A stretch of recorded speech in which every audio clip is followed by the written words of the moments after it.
Learning everyone. Okay, hello everyone.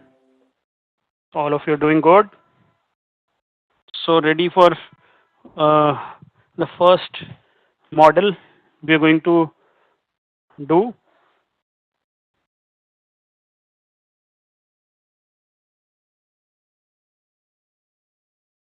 Yes, ready everyone.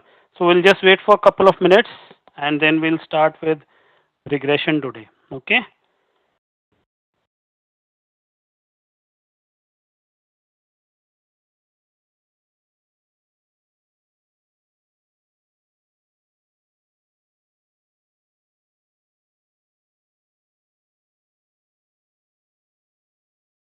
Okay. So uh, Sure, sir. association. Yeah. Hello.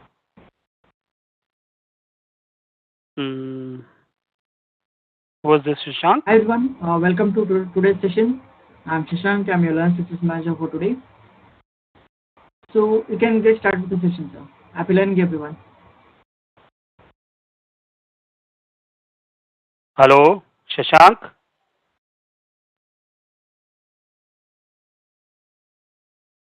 Was that an echo or Shashank reintroduced me?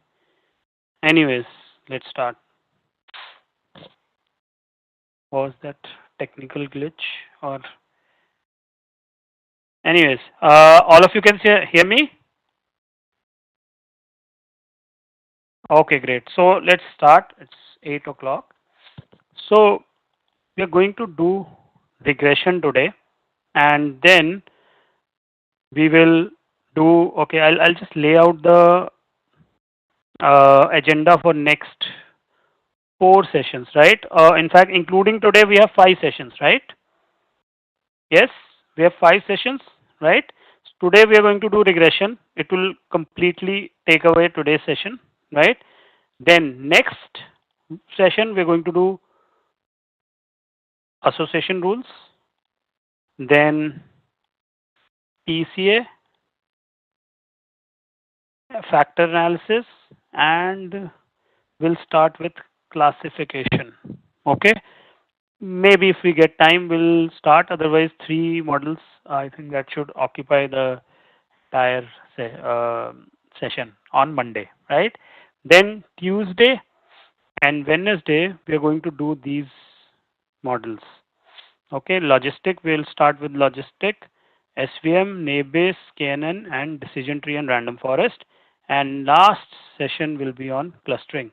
And I'm sure if we go with the same agenda, we will get time in the last session. And I would really want to discuss Lubridate package. And that there's one more module that I've shared with all of you that was descriptive statistics, right? Right. So if we get time, we will discuss these. Okay. Right. Just a second.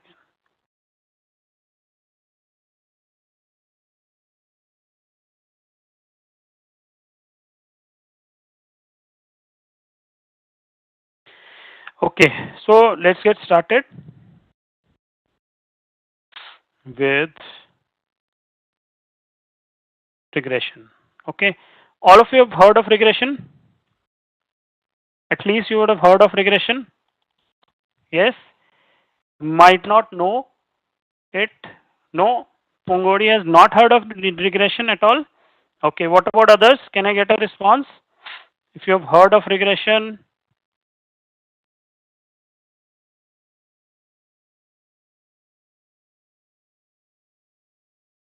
yes, some of you have heard of, right? Okay, great. Whether you have heard of or not, today we are going to do regression in so much detail that you'll never forget in life what is regression, right? Okay, great. So let's start with regression. Okay, yesterday we had done cross validation, right? So you know what is test data, what is train data and test data, right? And why do we do this split? training and test, we discussed this, so that before deploying the model in a real scenario, before deploying the model in a live environment, right? You are testing the model, and based on testing data, you might want to sometimes tweak the model, or maybe try some variations in the model, right? So that's why we first test the model on testing data. Okay, great. So let's start. First model we're going to do is regression. Earlier, what I used to do was earlier I used to start with associations, right? You would have seen that I've devoted sixth session to association, but I feel that we should be doing regression first. It's a much better route towards modeling, right? Getting into modeling, we are getting into modeling first time. So regression is a much better route, right? I've realized that over the period of time, and hopefully we will, see the benefits of it, right, as we proceed. Okay, great. So let's start with regression, and okay. Okay, let me do this first. Let me share the entire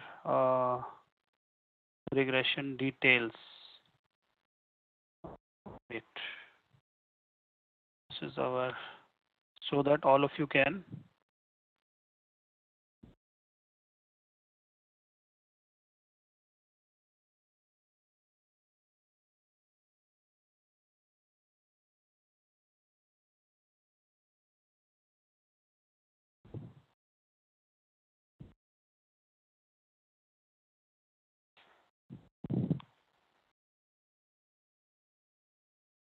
Data sets and regression file.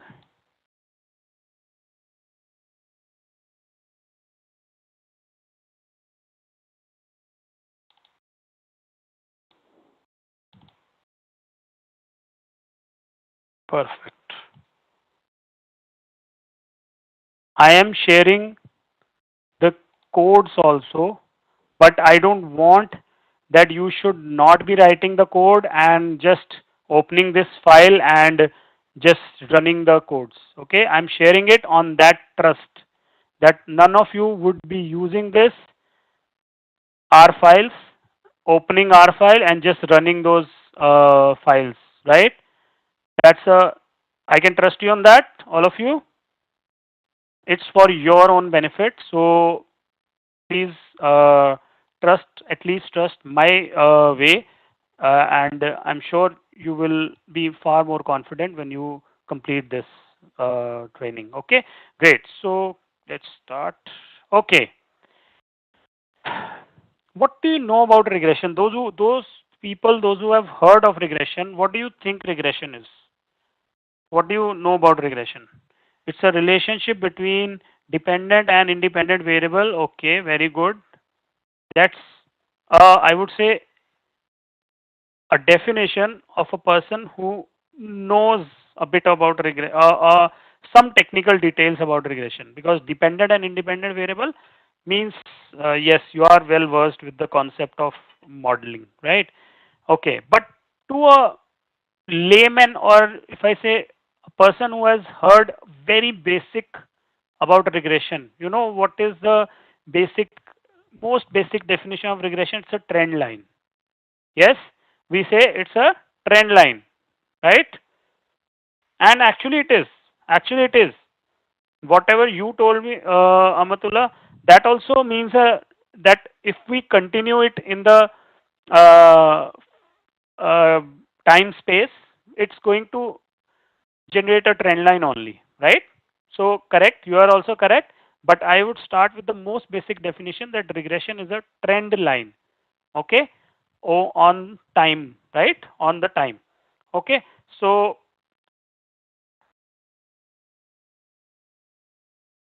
okay, so regression is a predictive modeling technique.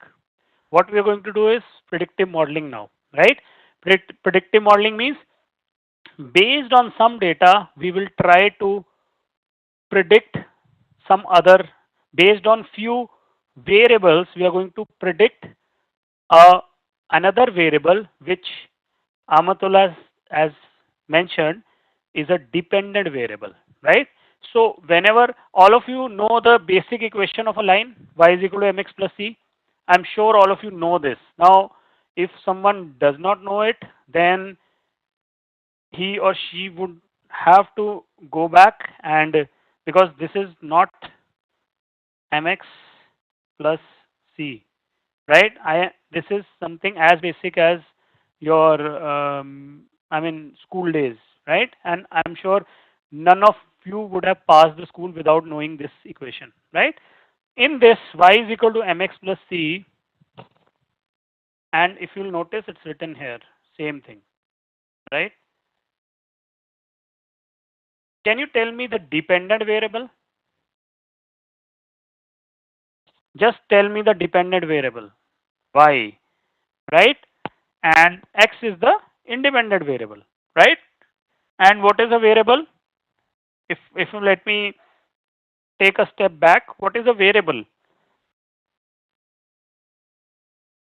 We have done variables, right? In R.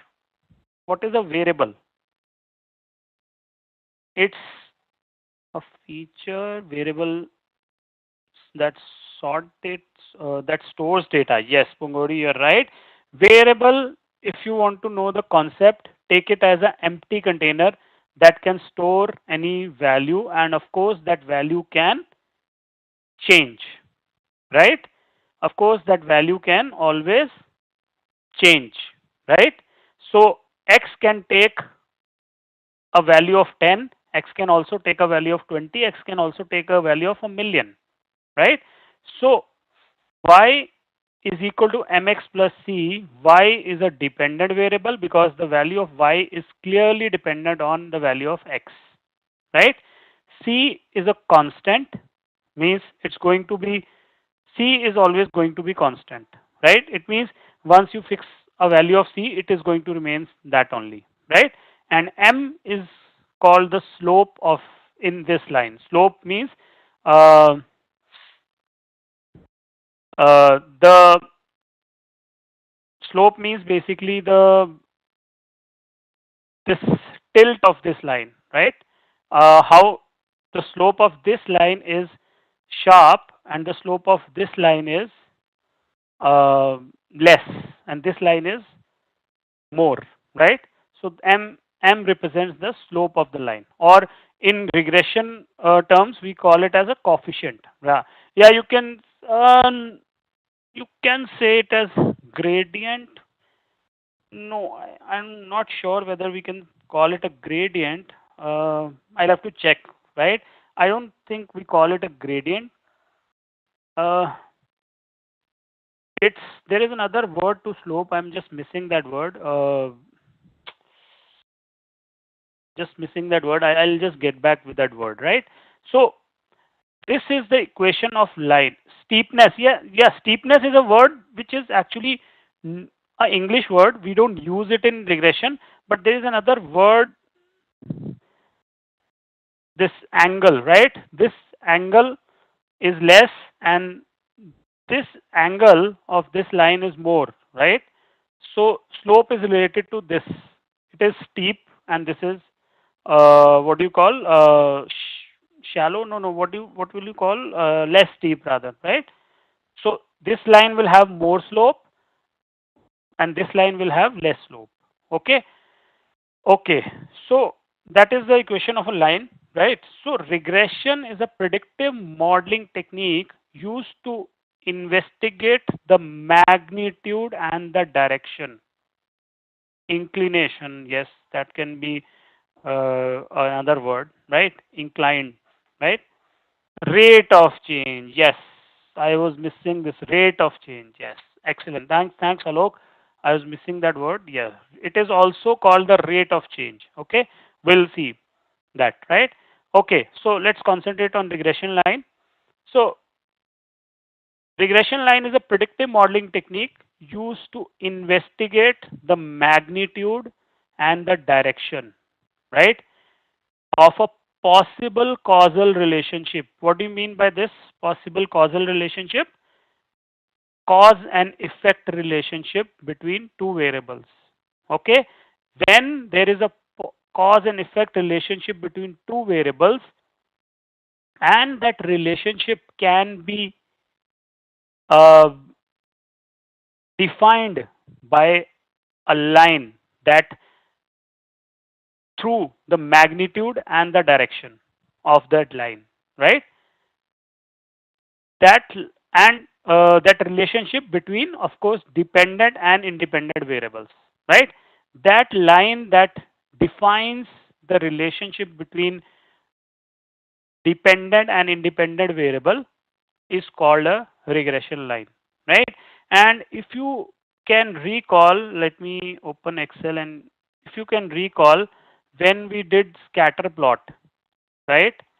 I did discuss that line in brief, regression line.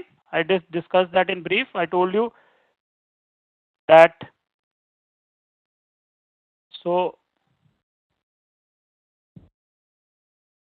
if this is our axis, and let me draw a scatter plot, right? I'll quickly draw, and right, this is a scatter plot, right? Now regression line is the line that passes through the scatter, right? And I have derived this line based on these data points, right? Using these data points, I have come up with the equation of this line. But the beautiful thing about this regression line is that it does not stop here, because line does not stop anywhere, right? Line continues on both ends, we all know, right? So this line then continues beyond this data, it becomes a trend line. Yes, it becomes a trend line. It is giving you, it is indicating some trend, right? That is why it is called a trend line. And another wonderful thing about a regression line is it is also called the best fit line in the scatter, right? So can you tell me the line of best fit? Yes, Idris, that is what I was explaining. It is also called the best fit line in the scatter. Now, what do you mean by the best fit line? Anyone? Those who have done regression, because I'm going to discuss the best fit line, of course, in a while, right? But for now, because I'm just introducing, I don't want to go into the details and discuss what is best fit line. But remember, it is also called the best fit line, right? The line that best fits the scatter, the data, right? That is called the regression line. Is that clear to all of you? The introduction of regression. Okay. Okay. And the dependent variable, usually y, are also the response variables. The dependent variables are usually y are also the response variables. They are called the response variables, and the independent variable are also called the predictor variables. Okay. Response and predictor. Dependent variable is also called response variable, and the independent variable, usually x, is called the predictor variable. Okay. Now it indicates, now this word is again come up significant, and this is the only reason we did spend almost 2.5 classes on inferential statistics before starting with regression, because the concepts, fundamentals of inferential statistics are going to be applied when we are going to uh, zero in or just close in on the best fit line. Okay. So it indicates a significant relationship and the strength of the impact. Okay, it indicates that there is a significant relationship that exists between dependent and independent variable and the strength of that relationship. Okay, how strong is that relationship? Okay, between the dependent and independent variable. Now that strength of the relationship, how strong is the relationship, depends on m, the slope.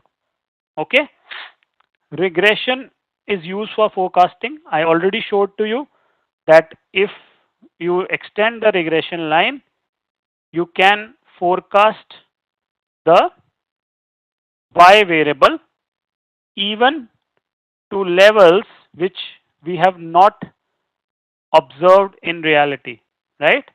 These are the levels we have observed, but if suppose I want to forecast it, I can forecast that based on this value of x, this will be the value of y, right? Is that clear? So regression is used for forecasting, time series modeling, and finding the causal relationship between variables, right? And on a lighter side, you see this man trying to fit the regression line in the scatter, right? Regression fits a straight line in this messy scatter plot. It is called an independent or predictor variable, and y is the dependent or the response variable. The regression or the predictor line has the form y is equal to a plus b bx, right? Okay, so little bit idea you got what is a regression line. It's a best fit line, and it's a line that predicts the or it forecasts, right? Okay, so we are going to understand the concept of regression line with the help of what is the use of best fit line? Very good. Good question. Trend line, right? The use of best fit line is it's going to help us best predict or help us predict the y variable based on some independent variables in a most generalized manner. Prediction. Okay, as Pradeep said, Pungori. Now tell me, you are a business. You are running a business, right? Uh, won't you want to predict based on historical data? See, earlier what used to happen was businesses, as we discussed in the first session, I think that businesses did not carry that much amount of data because it was very difficult and it was not digitized. I mean, 20 years back, 15 years back, and then when it was digitized, it was not very cheap or it was very expensive to hold so much amount of data. But all these barriers have been shattered, and now it's not very expensive, or I would say it's very uh, at a fraction of cost. Today businesses hold lot of data. So based on the historical data, Pungori, tell me, you own a business, would you not be interested in knowing what will be the demand of your products in the coming 3 years? Because if you will get an idea on it, you would definitely would want to step up, or you would definitely would want to change the business parameters or the business accordingly. You suppose you see that your demand for the products is going to increase, right? So you would definitely want to step up with your resources so that you are able to meet the demand and not miss the opportunity. Won't you want to do that? Just think from a business perspective. And this is just one scenario that I have given, right? Everywhere we really want to get an insight on what is going to happen next, right? And even in non-business scenarios also, right? So that we are prepared, we can plan it, right? Pongori, I don't know whether you're there or not. I was expecting a response from you just to understand that, yeah, you are there, right? That you understood the concept. Okay. Yeah, got it. Okay, great. So we are going to understand the concept of regression with the help of a very interesting case that actually happened, right? And I'm going to just lay down the details of this case and then we'll go further, right? In the March of 1980, Orley Ashenfelter, a Princeton economics professor, right? It should be professor, right? Uh, claims that he can predict wine quality without tasting the wine, right? Ashenfelter challenged the best of the wine tasters of that time and felt that his predictions are more accurate than the wine tasters who felt threatened by his claim. Is that clear? The base, the ground of our case that we are going to do, right? Okay, so let's uh, let me read out some more details of the case. Bordeaux is a region in France popularly known for producing wine. While this wine has been produced in much the same way for hundreds of years, there are differences in the price and the quality from year to year that are sometimes very significant. Bordeaux wines are believed to taste better when they are older, and as it happens with usually any liquor, right? The older it is, we say it is uh, expensive and it tastes much better, right? So there's an incentive to store young wines until they are mature. The main problem is that it is hard to determine the quality of the wine when it is young just by tasting it, since the taste will change so significantly by the time it will actually be consumed. This is why wine tasters and experts are helpful. They taste the wine and then predict which wine will be the best wines later. Is that clear? Can analytics model this process better and make stronger predictions? Right. So that is the case. That is the ground on which we have a case. Right. Okay. So what did Ashenfelter do? Ashenfelter used a method called linear regression, and he came out with predictor and dependent and independent variables, right? He predicts uh, an outcome variable, right, also called dependent variable, based on a set of some independent variables. And what was the outcome or dependent variable? Price, right?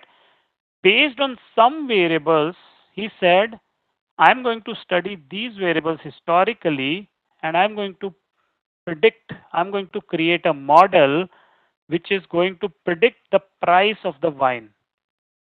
And of course, price of the wine approximates the quality of the wine. The better the quality means the better, finer the taste, more is going to be the price, right? So without tasting wine, he challenged the wine tasters that I'm not going to taste even a single wine, but using statistics, using regression model, I'm going to tell you which of the wine will be more expensive, and more expensive means it's going to be better quality and better taste. Is that clear? So what are the what are the independent variables that he studied, that he brought in?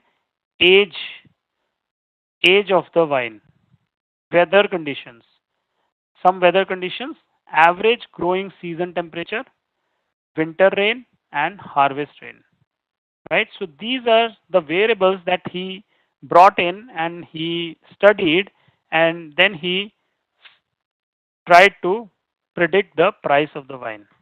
Okay. Okay. So when he plotted all the variables, all the independent variables individually with price, this is what he created. So let's take a look closely. Age of the wine with the price. This is how they were plotted. Average growing season temperature, the temperature in which the vine grew, right? The season temperature in which the vine grew with the price. You can see the trend. Here, you can see there is a the correlation is very less, right? The trend is, you can see positive, but not a very sharp positive. But here, you can see the trend is, the correlation is, I would say, high. Here, the correlation is low. All of you agree with it? We did correlation, right? In the first session, second session, right? So all of you know what the correlation is, right? I'm not going to repeat it, but we are going to use correlation also here. Okay? Do you think, do you see any relation in winter rain and price? Any relation you see? No. And what about harvest rain and price? A slight negative. If you'll see a very low negative relation, right? So if I plot them individually, this is how the relationship is, right? Okay. So this is when all these charts show individual relationship with price. But in reality, that is not the case. In reality, we have all the four variables that is impacting the price, right? So what we are going to start with is, we are going to start by understanding the concept of regression with only a one-to-one variable, means a single one variable linear regression, right? Wherein I have only one independent variable and one dependent variable, right?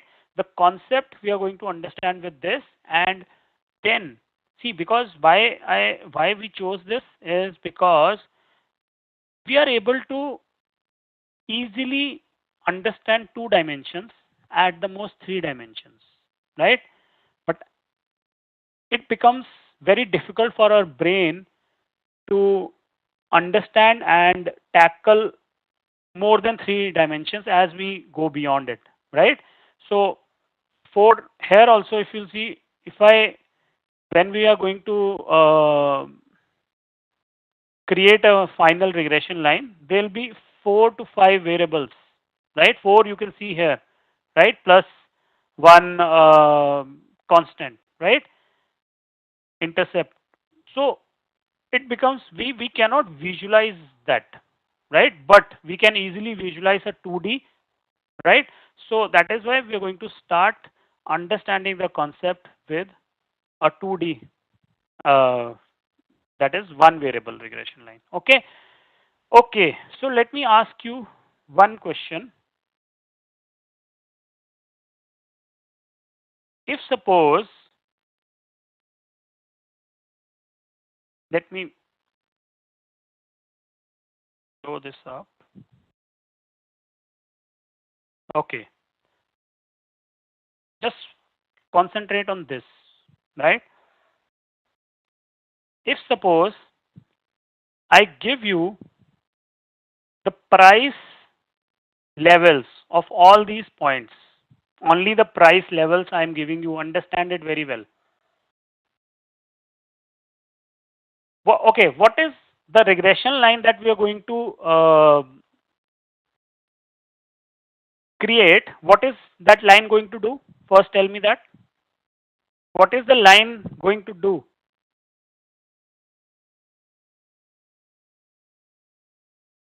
Predict the price, not the future, but the price, right? Right? It's going to predict the price, right? Now let's start understanding this regression line, right? By this small example that you want to predict the price, right? But you are right now not given any information on the independent side, right? All you are given is, these are 25 data points, right? All you are given is the price of these 25 data points, only the price, right? So if I give you only the price, means I have not given you any input variable or the independent variable. Agree, right? So if I give you the price of these 25 variables, or sorry, these 25 data points, what can be the best estimated price you can come up with? What can be the best price you can come up with? Excellent. That's the answer I wanted. Very good. Mean, isn't it? If I don't give you any information on the independent side, the best price that you can come up with is mean. And that is the Bayes regression line, isn't it? See, if I don't give you anything, isn't that the Bayes regression model? Because this is going to continue in future because I don't have any input information. I don't have any information on the independent side, isn't it? Everyone agrees with me? So the average price becomes your baseline regression model, right? Y is equal to 7.07. Kamalpreet, if I don't give you any information on the price, on the independent variable, and I give you the price information of these 25 points, only the Y information, price of these 25 points, what is the best estimate you can come up with? Isn't that the mean? Isn't that the mean of these 25? That is the only best information that is the only best estimate you can give me, right? That is what I'm saying. If nothing is given to you, if no information is given to you, no independent variable is given to you, best you can come up with is the average price, right? And this average price is going to continue in future also. So isn't that what a regression line also does? It predicts the future price, or it predicts the future variable, and that is our whatever baseline that is what our average line will also do, right? So that is why it becomes our baseline regression model, right? Now why did I make this a baseline regression model? Because from here I am going to bring in more variables and I am going to improve upon this line and make it the best fit line. Are you getting it? What we are going to do and what we actually do also in regression model. We start from the baseline and we end up with the line that is the best fit line. Okay? Is that clear?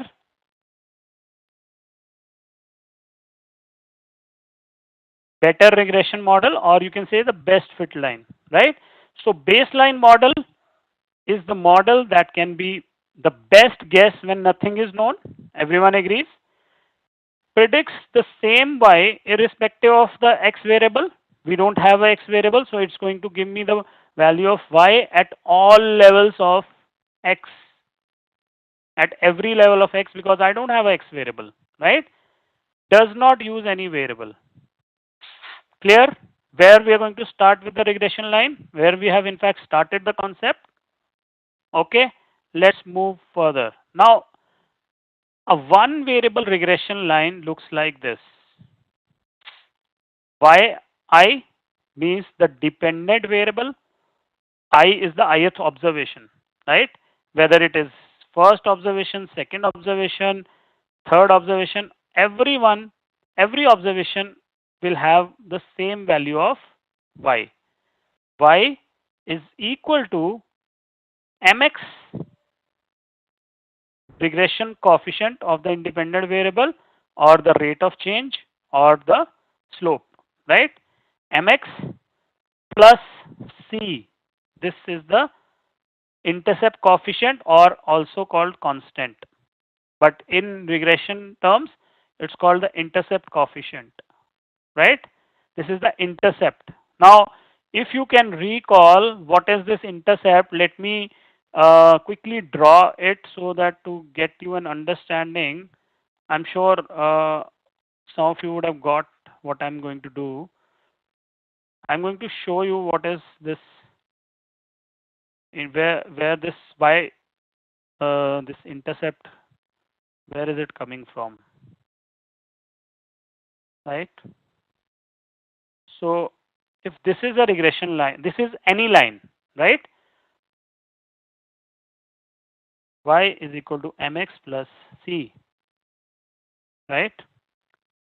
This is m, the slope of the line, right? Of course, it's going to predict the x variable, or sorry, y variable. This c is the, why is it called? This is the intercept on the y-axis. Okay, it is, this is c. Okay, wherever this line cuts on the y-axis, that is c. Is that okay? Right? So we are not going to do more mathematics, right? But just wanted to let you know this is the intercept. Intercept is on the x-axis. Okay, and so all these variables, all these in terms are clear to you. But you find another term which we add to the equation of line. See, till here it's the equation of line. But when this equation of line is written as in when this line transforms into a regression line, we add a e. We add a e. Why is this e? This is the error term of the ith observation, right? This is the error, right? Now, what is this error? We are going to discuss it in very detail. So, for now, don't worry about it. For now, just understand the equation of a regression line is written with the error term, with e. Okay? Okay. Is this clear? Equation of regression line is clear? Okay. So, the best model choice of combination of coefficients is the one having the smallest error. Now we are coming near to the explanation of why it is called the best fit line. The best model is the one that has the smallest error. First, we are going to understand what is error. Then you will understand when we minimize this error, the regression line is the line that minimizes this error. Okay, so let's understand it. What are errors, first of all, right? So let me, okay. So cross validation we have already discussed. We'll do a lot of discussion on errors. Okay, perfect. So let's start with errors. Okay, so let's take a look at, first of all, what are errors, what are the different ways we analyze errors and we understand errors, right? So a very small example I've taken. Measures of regression model used to check, yeah, what are errors? It's a measure of regression model used to check the error margin of the models as compared to other benchmarking of the model. So these are some of the error terms, right, starting from here till here, right? Different types of errors. Okay, so let's take a very small example. I have x and I have y. Okay, so first let's start by estimator based bias regression model. This is a y predictor, means this is y hat, means this is the value of y I got based on a regression line. Okay, so I have based on these x and y, I have come up with this value of y hat, right? And these are the values that my regression line is predicting. Okay, so that it is known as y hat or estimator of y. Okay. Okay, so let's start by understanding what is error. What was the actual value of y in first record? First actual value of y 2, right? I want response from all of you, right? Yeah, y is dependent always. Always y is dependent. Okay, Amatullah. Yes. Okay, but what did my regression line predicted? What did my regression line predict? Sorry, 2.8. So what was the error? 0.8 was the error, absolute error, right? Absolute error was 0.8. But let's take a look at error from the mean. What is the first of all, what is the mean of y? I calculate the mean of y here.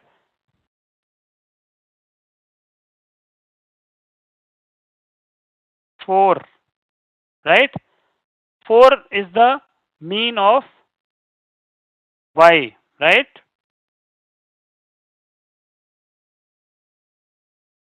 Right?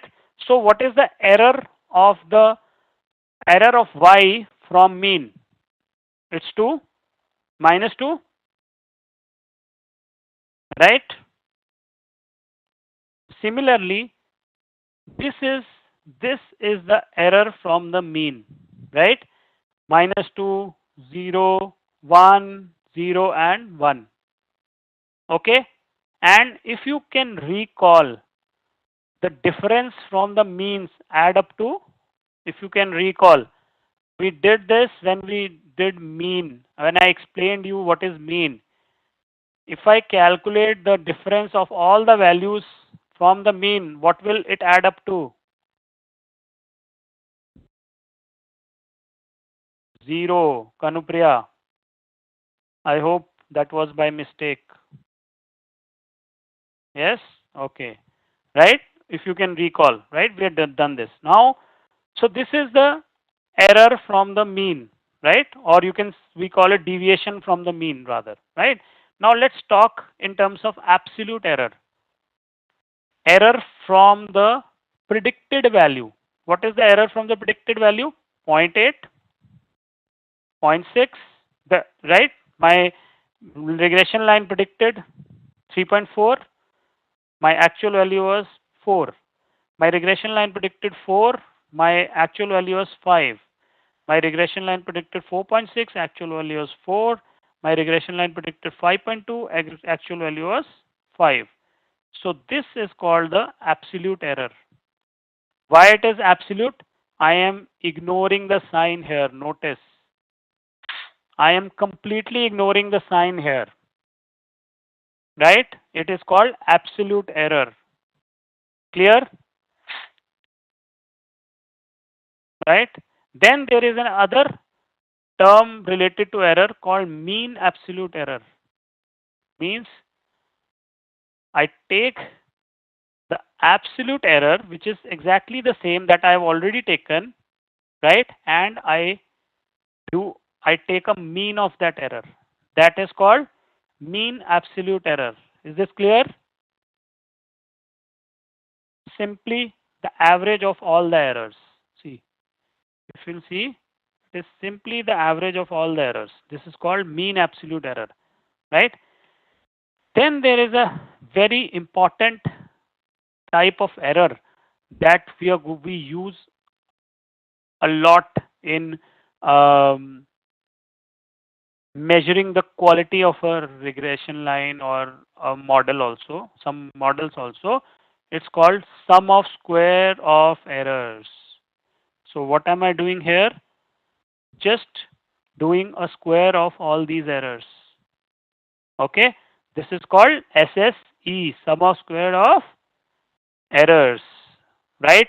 But just like it happened in variance. Remember variance?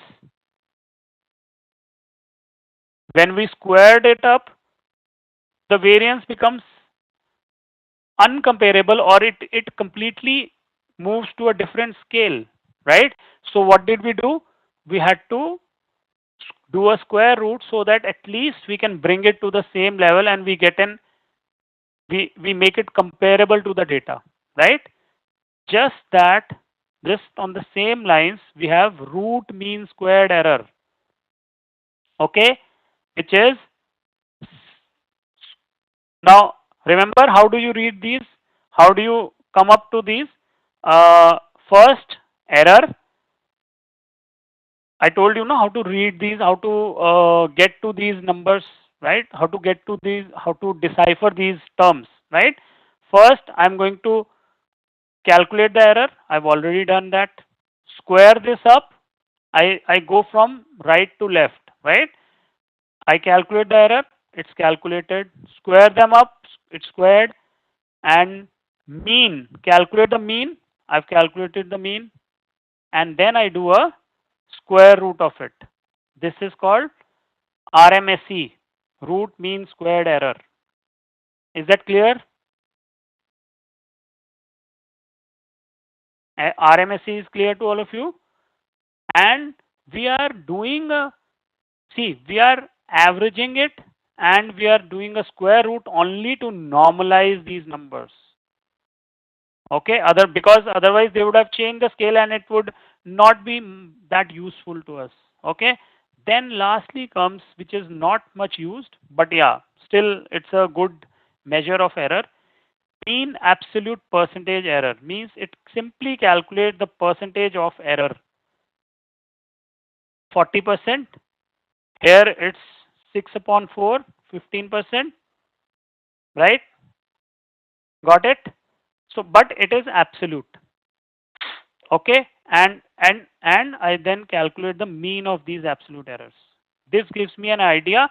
On an average, my regression line has made an error of 19% in predicting the value of y.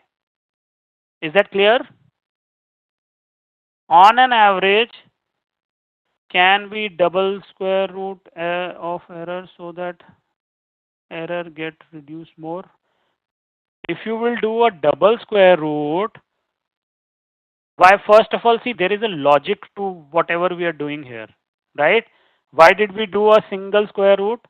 To bring, because we had squared it up, so we are doing a square root, right? But double square root does not make any sense because we did not double squared it.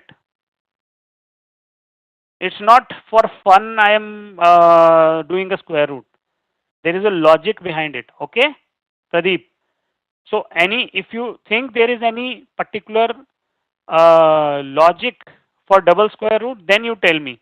Otherwise, I can also do a cube root also. Why did I not do a cube root? Why did I do a square root? I can do a double cube root also. Why did I not do it? Right? So there is a logic. Why are we square rooting it? Okay? Why did we do a root of it? Okay. So all of you got these different types of errors?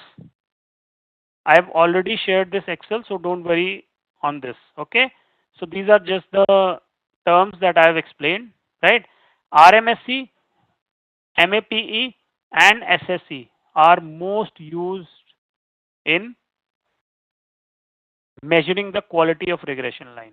Okay, so let's go back to our PPT and understand sum of square of errors. Though we have already done this, right? But I'm going to show you what is sum of square of errors pictorially, right?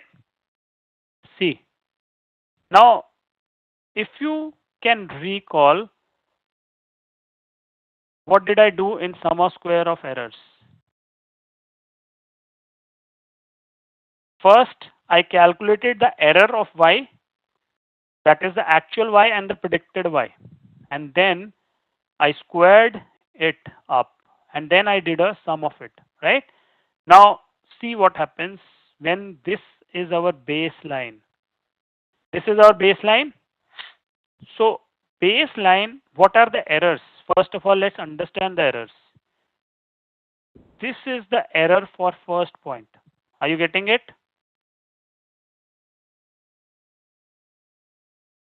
This, sorry. This is the error for the first data point. Okay. This is the error for the second data point. This is the error for the third data point. This is the error for the fourth data point. From here, this is the error. Are you getting it? Why it is the error? This is our base regression line and this is our actual y. So distance between predicted y and actual y is the error. So when I sum all these errors up, I get a value of this. I get this value. Clear? Is this clear to all of you? Right? Now, what does a regression line do? It minimizes the errors. Means minimizing the errors means minimizing the sum of squares of errors or not?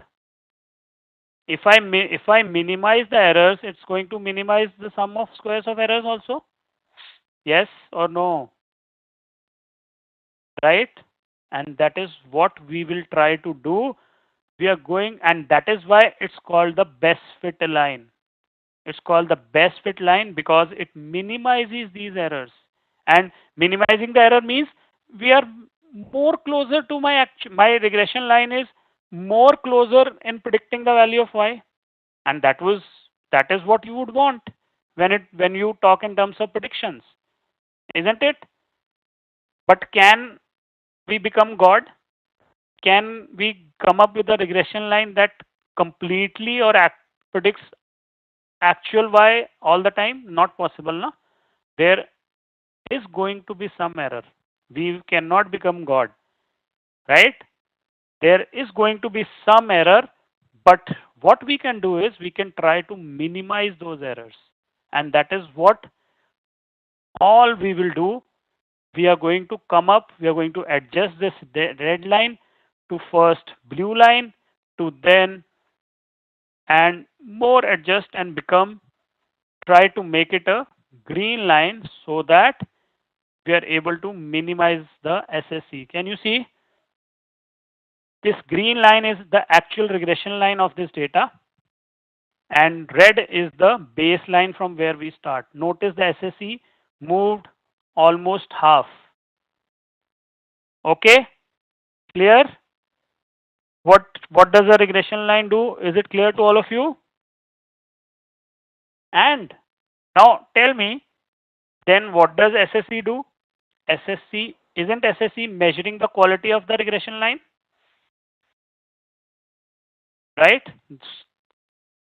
So lower the value of SSE means better is the quality of the line, isn't it? Yes. Better is or higher the quality, yes, whatever you can say, right? So line having the minimum SSE is the best fit line or the regression line for the set of observations. Is that clear to all of you? The concept of regression line with SSE.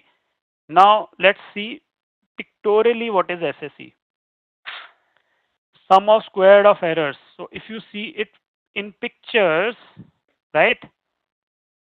The bigger boxes means more error is there. And we are squaring it up, so I've shown it as squares, right? The smaller boxes means smaller the errors. So ultimately, we are trying to minimize the area of these boxes. Is that clear? Or these squares, not boxes, squares, right? In order to reduce the error, why we do not make a cube? In order to reduce the error, why we do not make a cube? I could not get your question, Pradeep.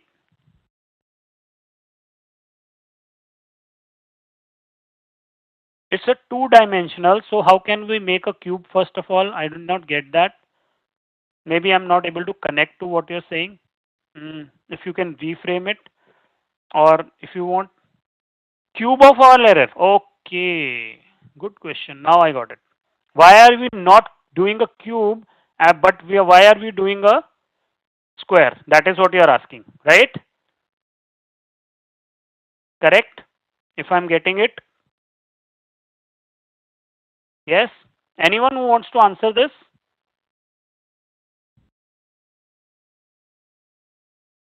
Anyone, those who know regression, would want to answer it, that why are we squaring it and not doing a cube of it? Exactly, Kanupriya, you're right. If we make a cube and there is a negative error somewhere, the negative is going to remain. Let me show it to you. Okay. Here we have these numbers. Somewhere we have a negative. Okay, yeah. These are absolute now. Okay, let me show it to you. If you have not got it, then I'll show. Otherwise, if you've got it, then we'll proceed. Pradeep, did you get the point? If I take a cube, negative will remain. I don't want a negative. I just want the error in absolute terms. Okay, let me show it to you. Y hat minus y hat minus y, right?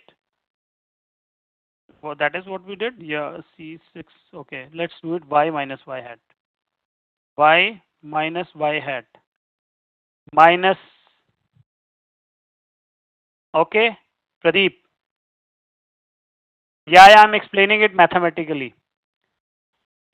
See, errors, when I have a regression line, right, this green one, some of the errors will be in one positive direction, some will be in negative direction.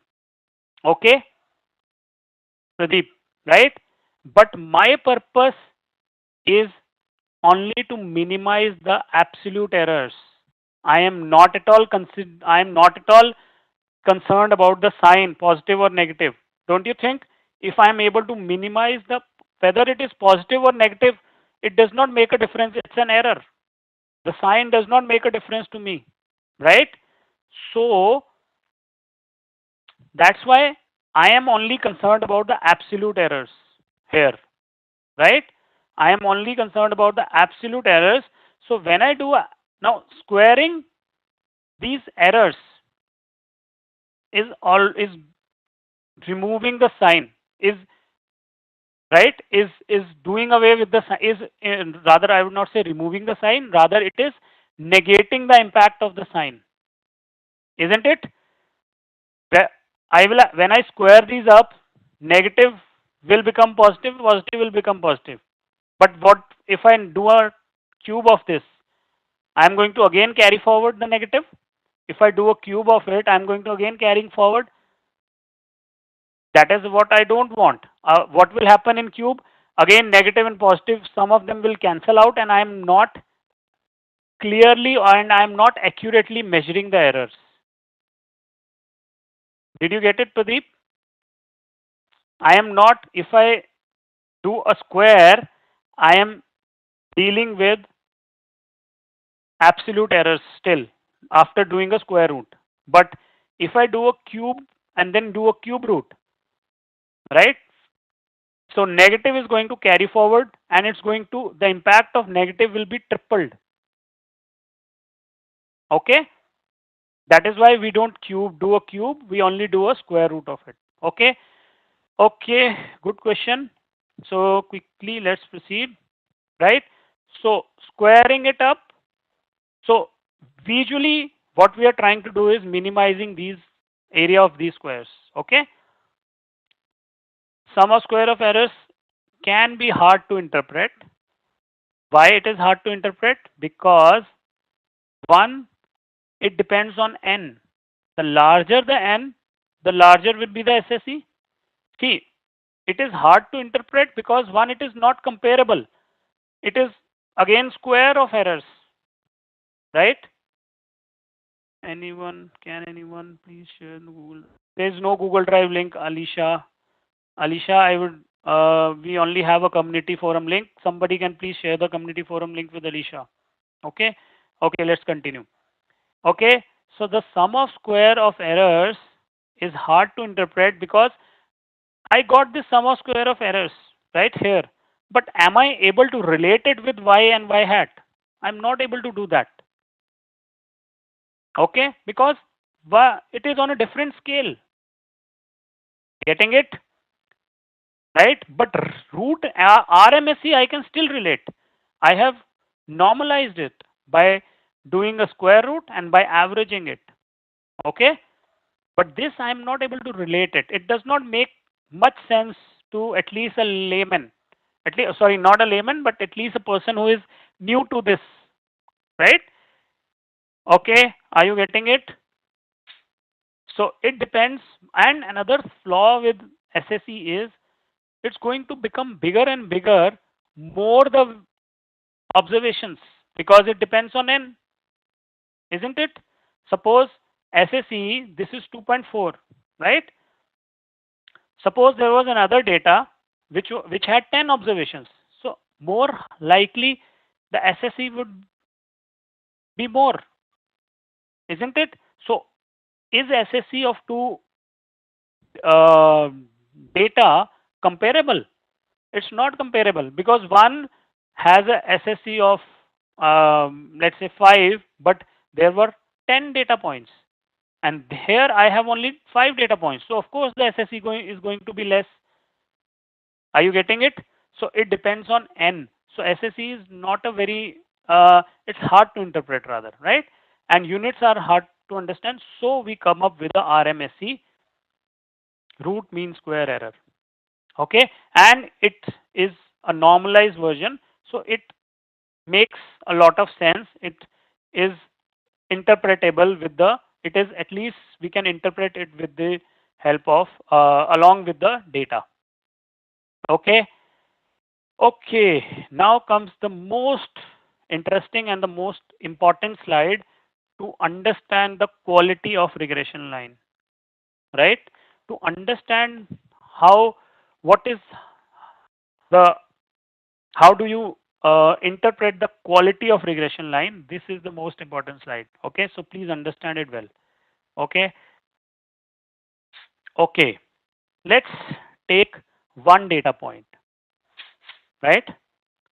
This is our actual y, right?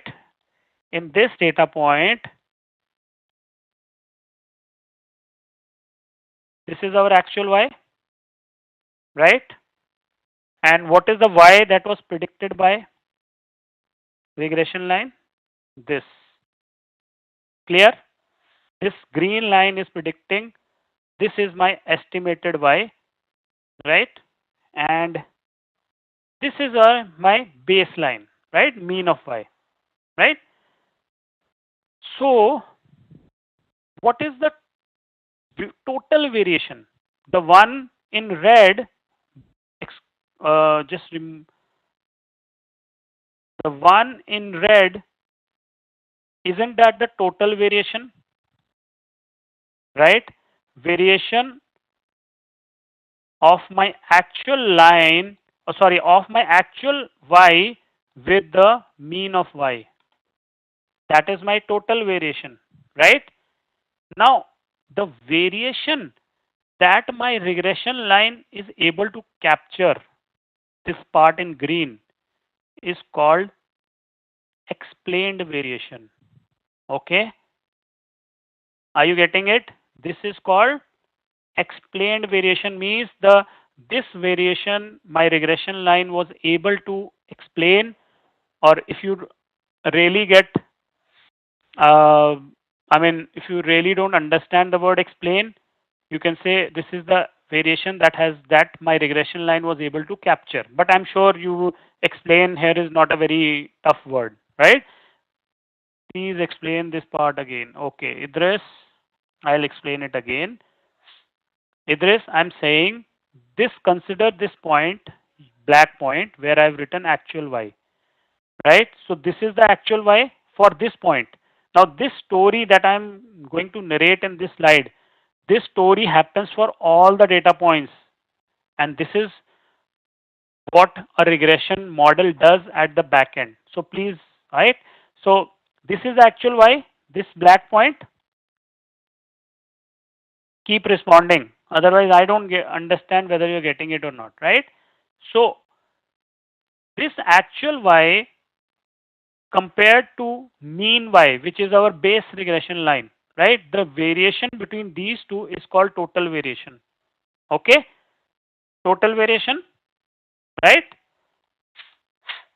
Now, this variation, when I start improving this baseline to my best fit line, what am I trying to do?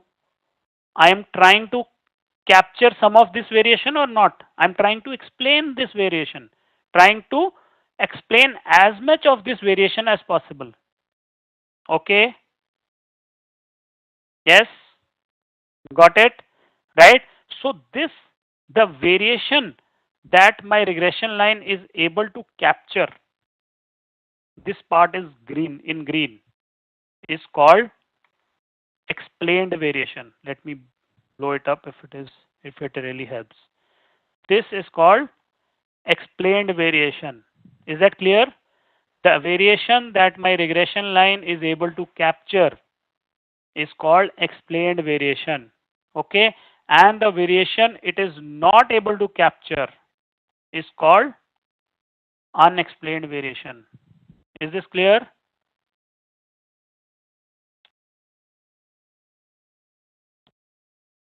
Is this point clear to all of you? So of the total variation, we try to capture as much variation as possible by improving the quality of the regression line. Okay? So total variation is sum of square of total, right? If I do a square of this, so sum of square of total. Unexplained variation is the sum of square of the errors. So still there are some errors, right? My regression line, best fit line was this green line. Of course, I cannot pass a single line from these data points, right? There are still going to be some errors.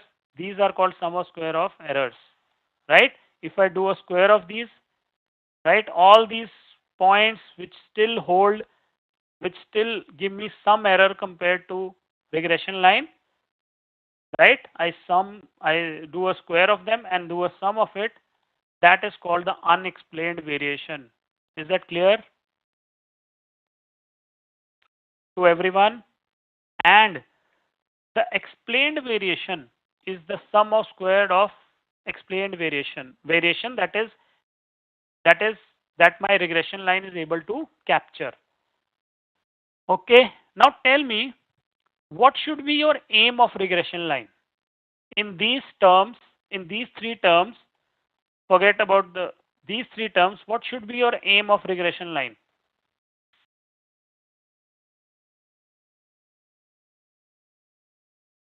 Quick. To minimize the error. Very good. You are saying in terms of errors. Very good. Otherwise, in terms of to capture as much variation as possible, it's the same thing because they both are adding to total variation, right? To minimize the error or to capture maximum variation, right? Correct, everyone, right? So this quality of the regression line, we come up with another term called R square. This R square measures the quality of the regression line and it is called coefficient of determination. How is it calculated? R is simply calculated 1 minus SSE, sum of errors, upon SST, right? And 1 minus SSE upon SST is nothing but ESS upon total SST. isn't it? So it means if I minimize this, right? If I'm able to minimize this, it means I'm going to maximize R square, isn't it? Are you getting it? Because I'm subtracting it from 1, right? So R square is interpreted as the proportion of variance in the dependent variable that is predictable from the independent variable. It ranges between 0 and 1. Of course, it's going to range between 0 and 1. We are subtracting it from 1. It's like a percentage only, right? Or ratio only, right? Sorry, proportion rather, right? So it's going to range between 0 and 1, right? R square captures the value add from using the model, isn't it? It is nothing but this only in terms of percentage. R square is nothing but this only, right? Because I am saying 1 minus SSE upon SST, which comes to be ESS only, right? So R square captures the value added. So what is the value added here? This green part is the value added over the base model, isn't it? Everyone with me? This green thing is the value added, isn't it? Okay. And why it is a better measure than SSE? Because one, it is unitless and it is universally acceptable. Unitless, it is in percentage terms. So if I say R square is equal to 75% in one case and R square is equal to 80% in another case, so you can easily compare which one is a better line. Which one is a better line? R square is simply the value added, the explained part, right? That is, our regression line is equal to capture. So of course, the more the R square, the better it is, right? So R square is equal to 0 means no improvement over various line. R square is equal to 1 means perfectly predictive model. Of course, both are hypothetical, right? They both don't exist in real scenarios, but yeah, these are hypothetical, right? So example, R square of 0.2 means 20% of variation in Y is predictable by the model or is captured or is explained by the model. Clear? Is this clear, R square? Quickly, then we'll proceed. Today might be a 15 minutes lengthier session because regression, I told you, I'll take one session. It might extend, depends on how quick you reply. Okay, then let's understand R square, coefficient of determination and adjusted R square. We'll understand this adjusted R square, right? What is this adjusted R square, right? R square measures the strength of the model. Of course, now you get it. It gives you the strength or the quality of the model, right? The more the variation captured, the more the R square, better is the strength of the model. Greater the value of R square, stronger the regression model explains or fits the data. It lies between this and this. Already discussed this. R square is a handy, seemingly intuitive measure of how well your linear model fits the set of observation. However, R square does not tell the entire story. Now again, R square also has some buts and some limitations attached, right? R square does not tell you the complete story. You should always evaluate R square in conjunction with residual plots, other model statistics and subject area knowledge. This is important, subject area knowledge, right? To round out the complete picture. Means just looking at R square completely does not tell you it's not the end of everything and just, it's not the only metric that we will see, right? We will also keep apply the subject area knowledge and we will see in this particular example how come the subject area knowledge comes into picture, how important this industry expertise comes into picture. Okay, R square does not R square does provide the strength of relationship of variables but does not provide a formal hypothesis testing of this relation. Means it does capture the strength of the model, but it does not tell you which variable is significant for predicting the value of y. Okay, it is the F test that determines if the relationship is significant or not. It is the F test, or we now comes in the p value, right? So it we are going to not just use r square. We will use the p values also in the regression output to come up with the final regression equation. Okay, to understand which are the variables that are significant in determining the y, or which are the variables that are not significant. Okay, so adjusted r square is a better measure of than r square because it only includes the variables that are significant in the model. So you will see term r square, then you will see adjusted r square. So adjusted r square is the measure that is more important than r square, because it is only including the significant variable in the model, while r square includes all the variables, whether they are significant or not. It captures, I mean, r square is calculated using all the variables. Okay, okay, so adjusted r square is a better measure, right? So R square compares the best model. This is already I've discussed SSE and SST. I think this slide should have come up earlier, right? Okay. Now, did you get the concept of regression line if it was only one variable? Any confusion still here? Quickly let me know, else we'll proceed. Did you get it well? What we are trying to do when we say we are calculating or we are coming up with a regression line, right? Whatever we have understood is called a single variable linear regression. I had explained you only in a 2D chart, right? In a 2 dimension where one was independent, the other was dependent. Exactly the same thing happens as as the variables increase. And but of course we will not be able to visualize. Now let's bring in other variables. 5 variables have come in: population of France, age of wine, winter rain, harvest rain, and AGST.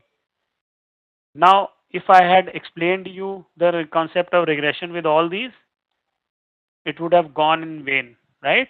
But understanding the concept with a single variable, it consolidates the concept. Okay. Now we are going to bring in more variables, and this is how the R square behaves when I use these variables individually. R square, if I had come up with a regression line using AGST, this was the R square. If I had come up with a regression line using only harvest rain, this was the R square, and so on, right? So multiple, now this was all when we were using only single linear regression, right? Now multiple linear regression allows us to use all these variables to improve the predictive ability. Is that clear? Why we will use multiple linear regression, right? It will, now you will see how R square will improve when we start using multiple variables, start bringing in more independent variables. Okay, so this is just a regression line, same regression line, just that I have extrapolated it with multiple variables, right? Exactly, Pradeep, you're right. Now see how R square will improve when I bring in more variables. This is R square when only one variable is used. As I bring in harvest rain, my R square jumps to 71%. As I bring in age, it further moves to 79%. And as I bring in winter rain and then population, it moves to 83 and then stabilizes. Are you getting it? How the R square is moving? Can you observe? So you will see and observe that there are diminishing returns operate as I keep adding more and more model or more and more variables, right? Do you think really population, bringing in population here makes a difference? No, it did not make a difference, right? So bringing in population, I don't know, maybe it would not be a good idea in this case, right? So let's quickly now come to a concept called overfitting, a very important concept, right? When we do overfitting and then we do multicollinearity and then we will take a break. Okay. So now, as I said, now what happens is as an analyst, as a data scientist or as an analyst, what you I have told you R square is very important and what many I mean see data science is a evolving subject and it's a very new subject. All of us agree, right? So what happens is analysts start chasing R square. They forget everything and they just keep on chasing R square, right? Just to improve the predictability of the model. They forget that regression line shows the trend. They try to make the regression line near God. God means who can predict correctly. They try to make the regression line as accurate as possible with the training data. Remember, regression line will be made, all the models will be made on training data, right? So they forget that there is a very important feature of models that they should be generalized. Some amount of error will always be there and they try to just make alterations in the model and try to just maximize ours, right? Which is actually not a very good thing to do and that thing is called overfitting. You are just concentrated on improving R square and you are not looking at anything whether the variables you are bringing in they are really actually they have a causal relationship or whether the variables those you are removing just to increase the R, whether they were really important, whether they were actually not important that you removed them. Herein comes the expertise of industry experts, right? Herein we need the expertise of industry experts. That is why whenever you work as a data scientist in any company, there will always be aligned a industry expert with you because data scientists become very compartmentalized. They their thinking is very compartmentalized sometimes because they are just focusing on many a times they are just focusing on improving the model without thinking whether that model will be having a generalized use or not, right? So just I'm just building the concept and that is called overfitting. Okay, let's see. Not all variables, not all available variables should be used. Selecting variables to be included in the final model, right? Not all available variables should be used in the model. Each new variables require more data, and we've seen each new variable requires more data, and it makes our model more complex. So, like here, I don't think we should really use population, even if it had made this R square 0.84 also. I would still not use population. If the impact of population is just 0.01, there is no point using it, unnecessary complexing, making a complex model. Are you getting it? Right? That's what it is saying. Each new variable requires more data. It causes overfitting, higher R square on data used to create the model, but a bad performance on unseen data. What does this mean? I'll just explain. It is saying, I'll explain this, right?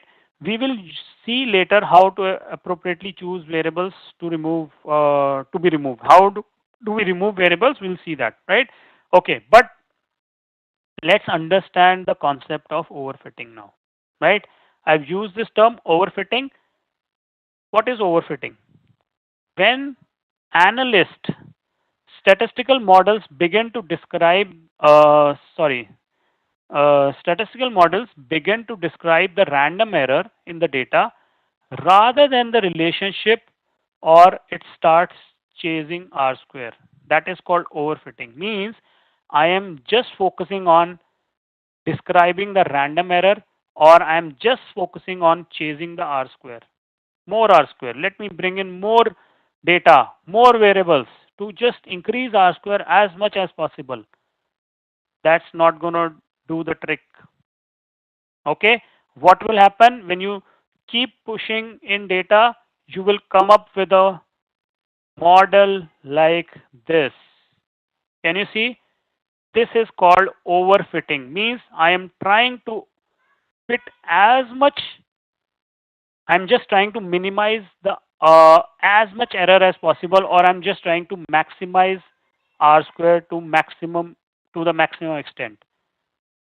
Are you getting this? Now, what is the drawback of this? This model, if suppose I approve this model, it will work on my training data. Sorry, it will work on my training data. But as new data comes in, this model is going to fail because it has been overfitted. It has been made to all, rather made to order. It has become a made to order kind of a thing. Each model has its own quirks. If a regression model becomes tailor made to fit the random quirks of the training data, right? If this model is, I am creating this model so that it fits all the, I'm trying to just reduce the errors as much as possible. Such a model is definitely going to fail as new data comes in. Isn't it? Are you getting my point? Is everyone getting my point? Right? Can I get a response still here if you got my point? Maybe the model does make, okay, what is it? Pradeep is saying maybe model does make not accurate prediction for price. Correct, right? That's what I'm saying. Now, such a model, see, one of the very important factor, or one of the very important characteristic of a model, any model rather, is its generalizability, right? That the model should be generalized. Okay, means it should be predicting the general trend of the data like this. Can you see? This is a overfit. It might be working very well. It might be giving me best R square when it comes to training data. But as new data will come in, this model is going to fail. Are you getting it? So we should not blindly start chasing R square. Rather, we should also look at the generalizability of the data. We should also take other inputs like experience of industry expertise, right? Industry expertise or experience of other data science fellow data analysts or data scientists, right? And of course, the historical. If you get some historical, or you can say, if you get some history about such situations that you're trying to predict. Is that okay? Am I making sense to all of you? Please let me know if I'm making sense to all of you. Yes? I got only 2-3 response, so maybe remaining people, either they are still trying to figure out. Okay, great. Thanks for the response. Okay, so quickly, refers to the model that models the training data too well. Overfitting refers to the model that models the training data too well. In regression analysis, overfitting can produce misleading R-square values, regression coefficients, and p-values, right? Each model has its own quirks. If a regression model becomes tailor-made to fit the random quirks of the training data, it is unlikely to fit the random quirks of this another sample or the testing sample. Overfitting of regression model reduces the generalizability of the original data, occurs when analysts start chasing only R square. Is that clear to all of you?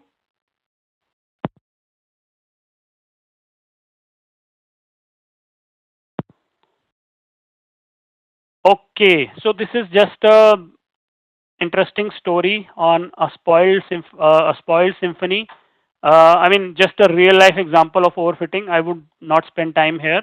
I want you to read this. How to avoid overfitting. We'll quickly do this, and then I think multicollinearity will come back. And no. Wait. We'll do this and then go for a break. Please. I wanted to complete this and go for a break, but it's okay. I'll manage it later. Right? Quickly.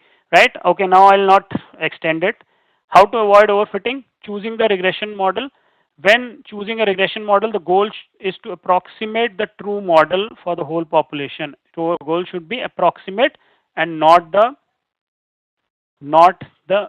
fit the actual values. Okay.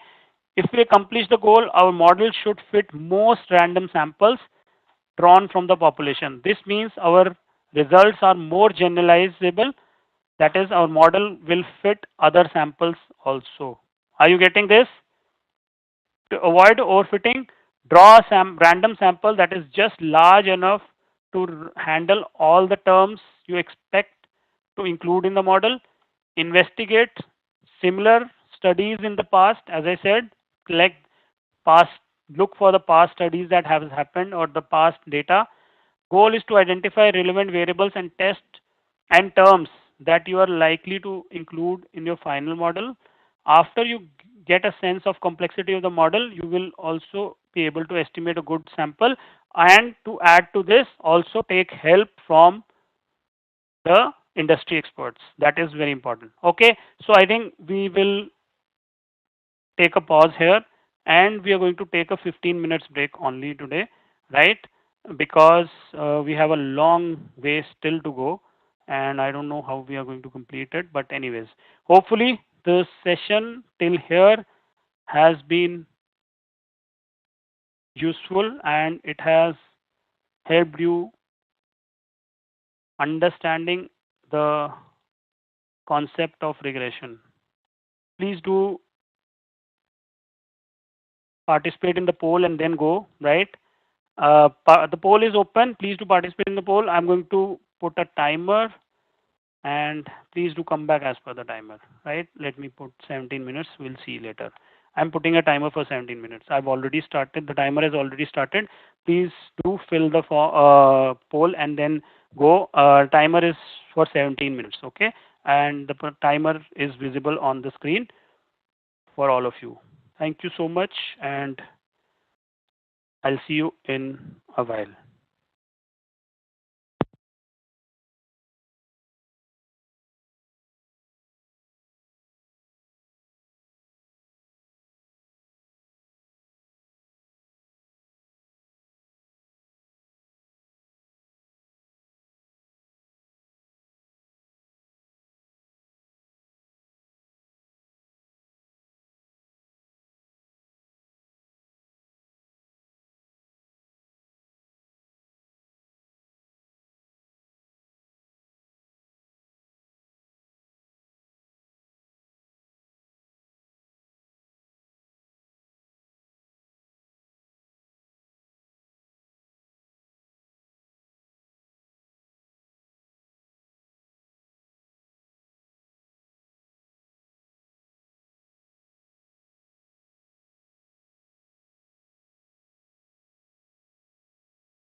Okay. Thank you so much for participating in the poll. Appreciate that. And mm, I hope I'm audible to all of you. Yes. So let's continue. We'll quickly continue. We have 1 hour. I don't know how we're going to complete, but yes. Okay. So next concept that we need to understand in regression is multicollinearity. VIF is basically a metric that measures multicollinearity. Will not be calculating in our example VIF, but just to let you know that VIF can be calculated. Multicollinearity means when two independent variables, right, in regression model are correlated. Now just think of a situation. Two independent variables are themselves highly correlated, right? So what will happen? The core Because they are highly correlated, they are going to impact change in one is going to impact the change in other one. Yes, they are going to impact each other, right? And right, it can create problems in fixing your uh, regression model. Why? We'll understand this. The correlation is a problem because independent variables should be independent. Wow, when you say the variables are independent, right, they should display their independence among themselves. They should not be correlated. Otherwise, what is happening? Just understand it. There a duplication of information going in, isn't it? Now, right? So the interdependence of regression coefficient, right, is that, oh sorry, the interpretation of regression coefficient, right? The interpretation of the coefficient in regression is that it represents a mean change in the dependent variable for each unit change in the independent variable when you hold all other independent variables constant. This is the interpretation of a regression coefficient, right? I'll show you regression coefficient. Uh, okay, here, right? Now this B1 indicates that, what does B1 indicates? That a change in X1 leading to a change in Y, right? So if my B1 is 1.5, it means 1 unit change in X1 will lead to a 1.5 unit change in Y, keeping all others constant. Now this is the important term, keeping all others constant. But if suppose these two variables are themselves correlated, a change in X2 will also impact X1. Are you getting my point? That is called multicollinearity, right? Now why is multicollinearity, uh, why we should avoid multicollinearity, right? And why it is not good for a choosing a final regression model? When independent variables are correlated, the change in one variable are associated with the shifts in another variable, right? The stronger the correlation, the more difficult it is to change one variable without changing the other. Thus, it becomes difficult for the model to estimate the relationship between independent variable and the dependent variable independently, means keeping others constant. Because the independent variables tend to change in unison, means they are the independent variables are themselves changing in unison. So it becomes very difficult to establish a relation between an independent variable and a dependent variable, keeping all others constant. Hence, it reduces the precision of the estimated coefficient and leads to an unstable estimate, right? So this will reduce the precision of the estimated coefficient because, as I said, 1.5. Now, as you make a change or another change in B2 or X2, it will impact 1.5 also, right? So the precision of the estimated coefficient leads to an unstable estimate. That is the increase. It increases the variance of regression model, right? It will increase the variance of this model, this regression. If a change in x2 is making a change in x1, right? So this 1.5 will also vary accordingly, hence making the variance of the regression model more, hence reducing the precision of the coefficients, which ultimately weakens the statistical power of your regression model. Is this clear? What is multicollinearity? Yes? Okay, great. Right? So now VIF is a quotient of variance in the model which with multiple terms by the way with multiple terms by the variance of the model with one term alone. So VIF is the quotient of the variance in a model with multiple terms divided by the variance of the model of one term. So VIF identifies the correlation between independent variable and the strength of that correlation. It quantifies the severity of the multicollinearity in an ordinary least square regression model. It provides an index that measures how much the variance of an estimated regression coefficient is increased because of collinearity. It measures that, right? And there are three levels of VIF. VIF equal to 1, VIF between 1 to 5, and VIF greater than 5, right? So VIF equal to 1 indicates no correlation between independent variables. Between 1 to 5, it indicates moderate correlation, and this indicates high correlation, right? So that is what multicollinearity is. Now, I want you to quickly go to R,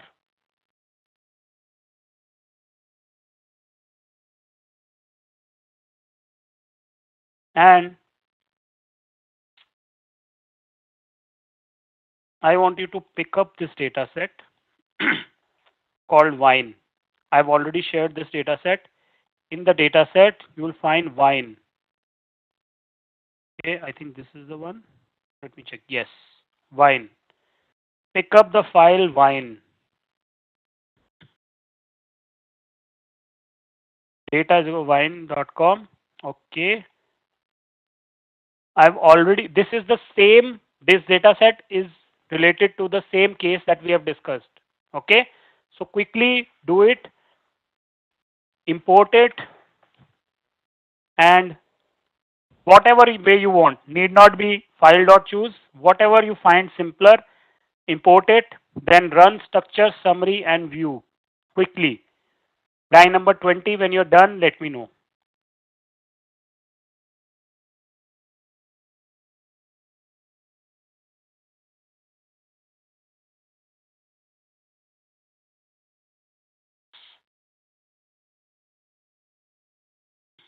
Let me also do along with. Okay.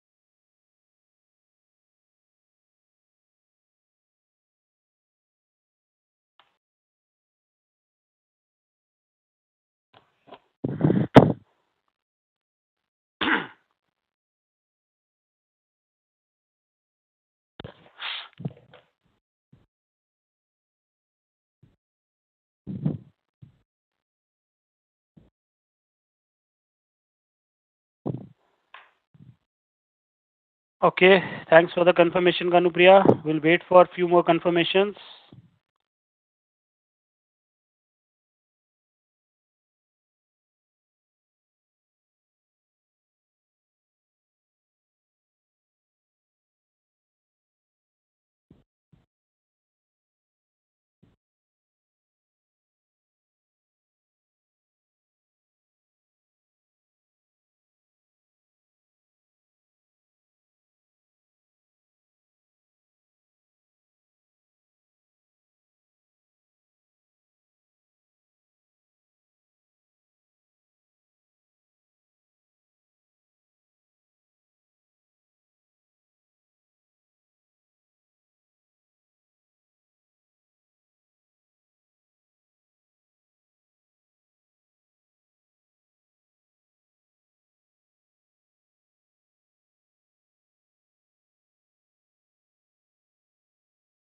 Can I get some more confirmations?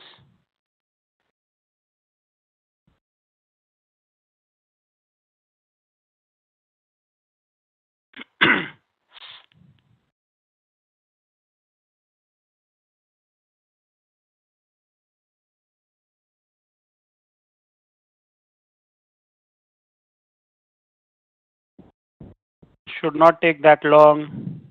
Can I get more confirmations? Okay, great. So those who have done, quickly can you just take a look at the structure closely? Can we take a look? Just to understand, we have year, we have price as numeric, winter rain integer, fine. AGST is numeric, harvest rain integer, age is integer, France population is number, right? So it is more or less, I think, correct, right? Okay, France population is numeric. Uh, yeah, that's fine. Is it coming numeric for all of you?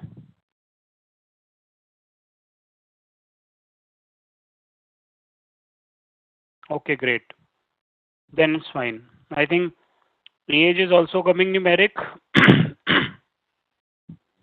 And winter rain is Idris, is it coming integer for you? France population? Numeric, then it's fine. Age is coming integer. Okay. Mm, that's fine. Age is coming integer. We can convert age into a numeric, right? Because age can be in points as well, right? So we can convert age into numeric. Similarly, winter rain and harvest rain. See, winter rain and harvest rain we can convert into numeric because they can have decimals value, right? So what I have done here is I have converted these three variables into numeric: age, winter rain, and harvest rain. Quickly do this.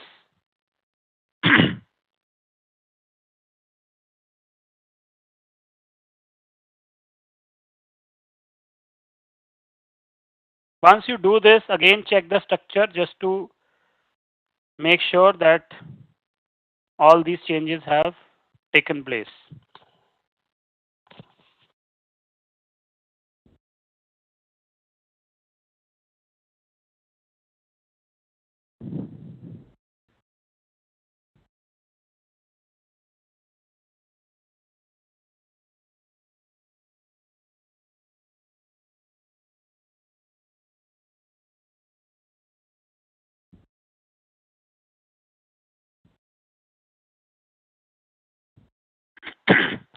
Is it done? Once you have again checked it, install this package psych. You can see it on the screen. Install this package psych and activate it. This is a very interesting package. It creates some wonderful visualizations and wonderful analysis, right? So install this package, activate it, and then there is this command called describe.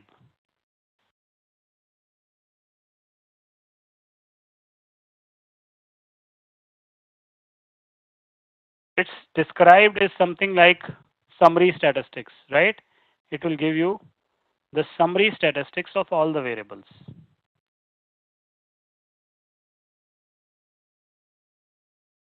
So for all these variables, it's giving you new number, mean, standard deviation, median, trimmed mean, MAD is mean, absolute deviation, right? Then minimum, maximum range, skewness, kurtosis, and standard error, right? So describe a very powerful function coming from psych package.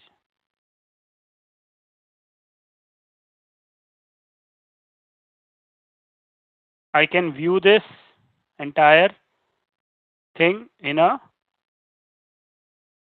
data frame format or cross tab format by running view on describe. Now another very powerful visualizations we can create is using pairs.panel. Again, this is coming from Psych.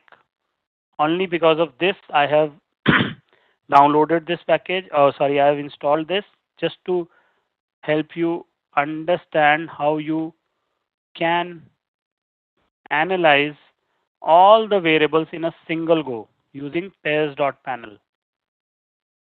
Once you're done pairs.panel, type 41 and then I'm going to explain this visualization.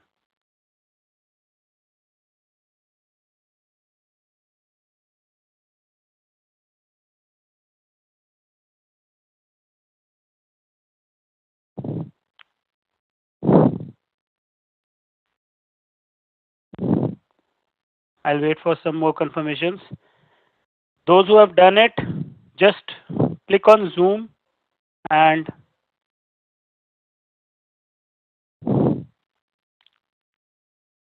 let's understand what this pairs.panel,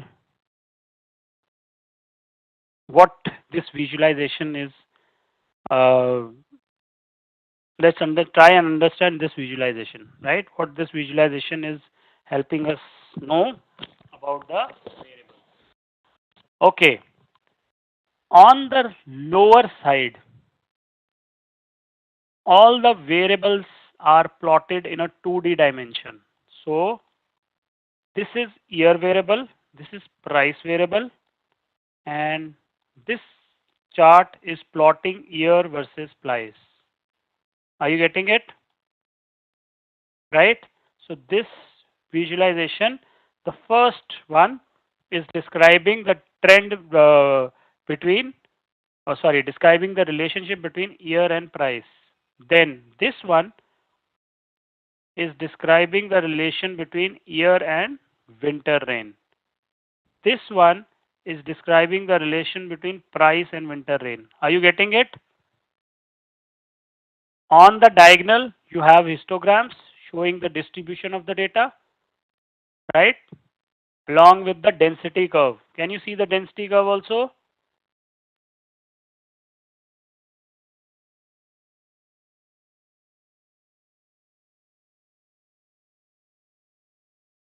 All of you with me?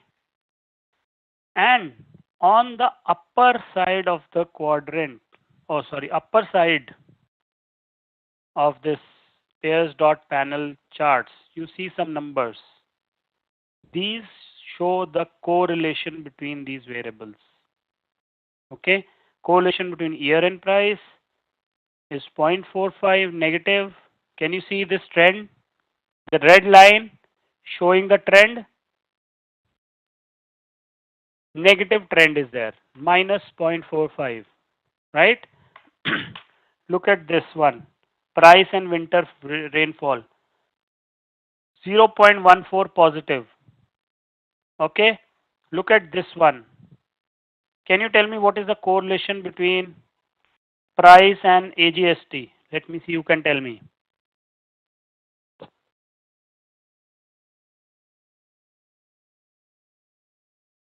What is the correlation between price and AGST?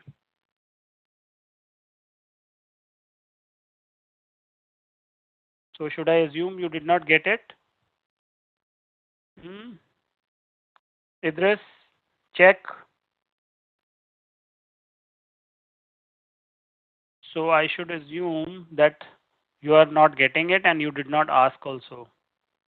Yes, Idris, now you're right. What about others? No one else replied. See, it has to be interactive, else I can move on and on. I can move it. Now you are asking. I'm saying what is the correlation between price and AGST? This is the chart. What is the correlation?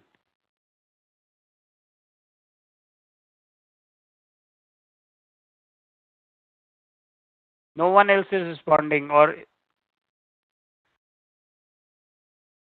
are you still looking, or you are not getting it? Now you got it. So I know, I think I have to prompt it, then only I get response. Got it? Okay, quickly one more. What is the correlation between winter rain and age?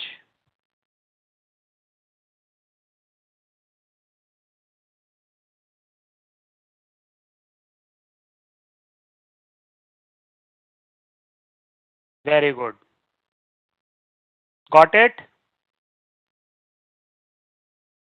See, I can quickly show this and let's move to next. But I don't want to do that, right? And good, now you're responding. Very good. So keep up with the response.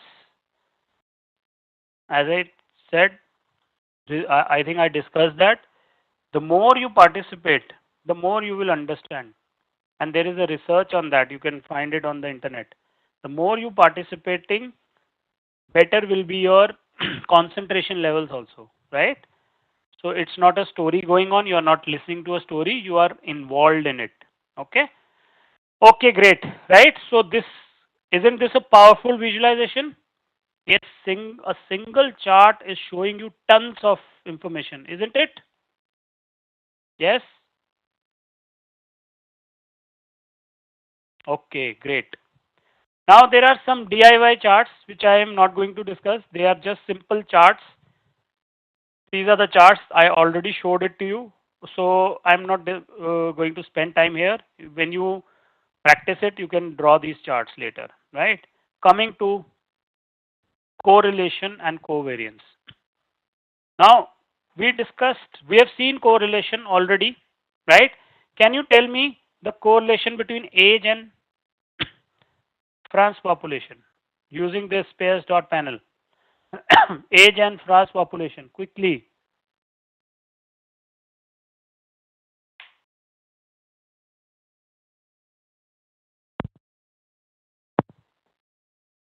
Come on. Yes, Kanupriya, very true. Age and France population. This, can you see this? Near 1, almost 1, right? Means almost a perfectly negative correlation, right? Very high correlation means there is a lot of multicollinearity in it. Yes, right? I can also get the correlation matrix that you can see on this picture using another command, cor. Just run this cor. Okay, sorry, cor on on two variables is going to give you the correlation. Cor wine, if I do cor wine, it's going to create a matrix, exactly the same matrix that you saw the upper half, but here this matrix is mirror opposite through the diagonal. Okay, this is cor wine. I can again view it, but I don't want to. Covariance is going to give me the covariance, right? Not much, not of much use. You can ignore this, right?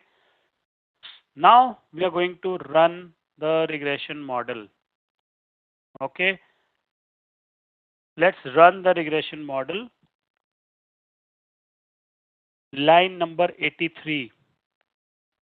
Regression model can be created using the command lm, which is a base R command, right? It's a base R command. You don't have to download any package for this. And how is this regression model created? LM means linear model, price tilde AGST for one variable, single variable, right? Price is the dependent, AGST is the independent. Price tilde AGST, data equal to wine, and passing it in LM. When you do this and ask the summary of model 1, you get an output like this. Summary of model 1.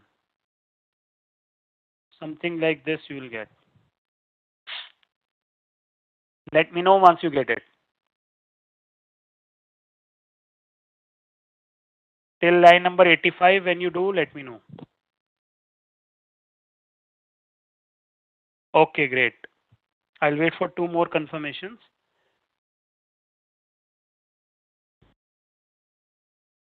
Okay. So this is the output of a regression model. Okay. Complicated a little bit, right? But still we have just used one variable. But things to note here is, if I'll just first introduce you what all is there in the regression model. First, it shows you the regression line, right? Then it shows you the residuals. Call it residuals means errors, right?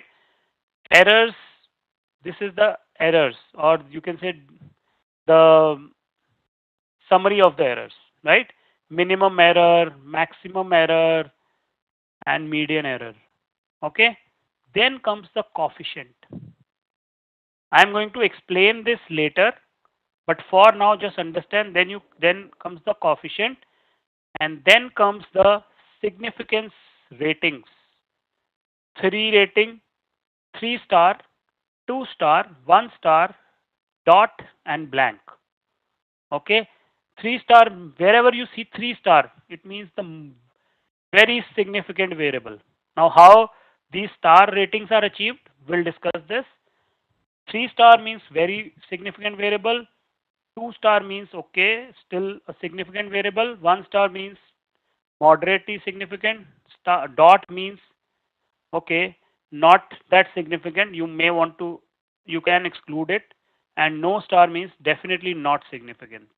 Okay. Then you get some terms or some matrix, residual standard error, right? We'll discuss this. Multiple R squared, multiple R squared, or treat it, just read it as R square, and adjusted R square, right? So R square, remember R square? Coefficient of determination. This is called coefficient of determination. And then there are some more, F statistic and P value. We'll discuss all these. But this is the most simplistic regression model, right? To get the SSE, I can use this some residuals, as I told you. These are the residuals, right? So now residuals, coefficients, these are standard terms, right? So what I can do is, sorry, yeah, model 1, that is the output, right? Summary of model 1 we have seen. Model 1 dollar residuals whole square and doing a sum of it will give you SSE, sum of square of errors. These are the errors. These are the errors. Residuals give me the errors. So if I plot model 1, I think I did not run it. Sorry about that. Okay, let me run this model. Oh, I have been, wait. If I run model 1 dollar residuals, it's going to give me all the residuals of all the data points. There are 25 data points. So predicted, actual minus predicted from this regression line, which is the simplistic case we have done, only one data point. Okay. So what I do, model 1 dollar residual whole square and doing a sum of it will give you SSE. And remember this SSE? Are you able to recall this SSE? 5.7, the green line, if you can recall. Yes?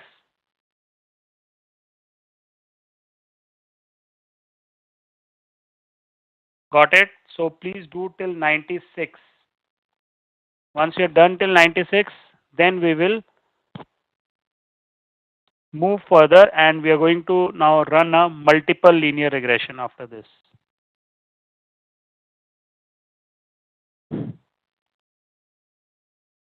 Okay, couple of more. Now we have seen regression with a single linear, single variable, but of course it's not going to, we are not going to do with single. So what I'll do is I'm going to add more variables. And what I've done, along with AGST, I've added harvest rate, and I call it model 2. Quickly, you can just copy the above model and add, do a plus harvest rate, just to be on the side. Just copy this plus harvest rate and change it to model 2. It will be easier.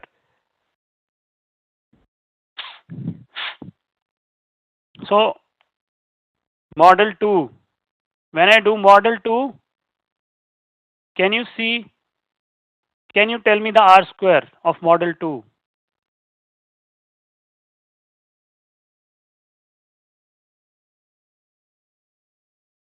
0.7. Adjusted R square, 0.68. Right? Okay. Now we are going to again do a SSE2. I'm sharing this so that you need not write it. Quickly copy and paste SSE2. Right? And if you see, it will further get reduced to 2.96 now. Yes? How is that adjusted square R square calculated? Idris, it is R square only, just that it includes only the significant variables. Okay? Variables that are significant. Okay? We will see, don't worry. Okay? I'm going to just explain that in the next 15 minutes only. Let me quickly run model 3 then. After you've done model 2, run model 3 and just look at a screen for 1 minute. Can you see this dot? Price tilde dot. Dot means all the variables. Just put all the variables. Okay? When you run model 3 with a dot,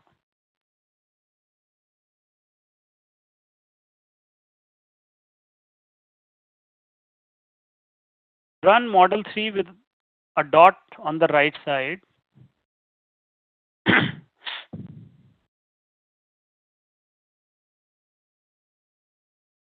You will notice that age is not included. Can you see? Age is not included. Yes? Age is giving a NA. Is it for all of you?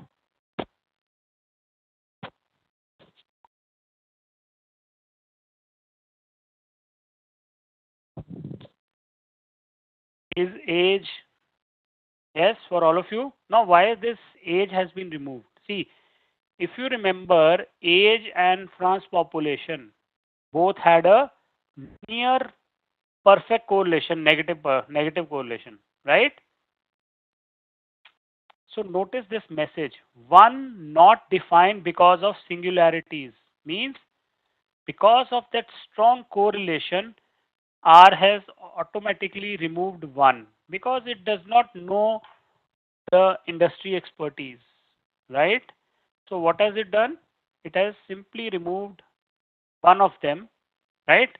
Yeah, to avoid multicollinearities, you're right, right? But what we are going to do is, I would right now at this point, I'm going to include age also along with France population, right? So that I know what is the model, what is my model when I include all the variables, right? Right now age is not included, but I am going to include age also. So how can I include age? I have to explicitly mention all the variables, like in line number 119. Okay, let's call it model 3.1. I am sharing this with all of you, right? So model 3.1, now when you run model 3.1, you'll see age is also coming up. Is it okay? Age is coming up with all of you. I have to explicitly add age. Okay? Let's calculate SSE now for model 3.1.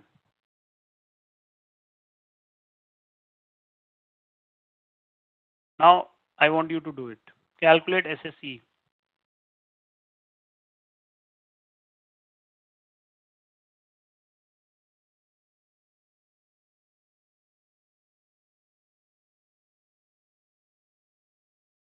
$1.73, right? Once you're done, once you have calculated SSE3, type 126.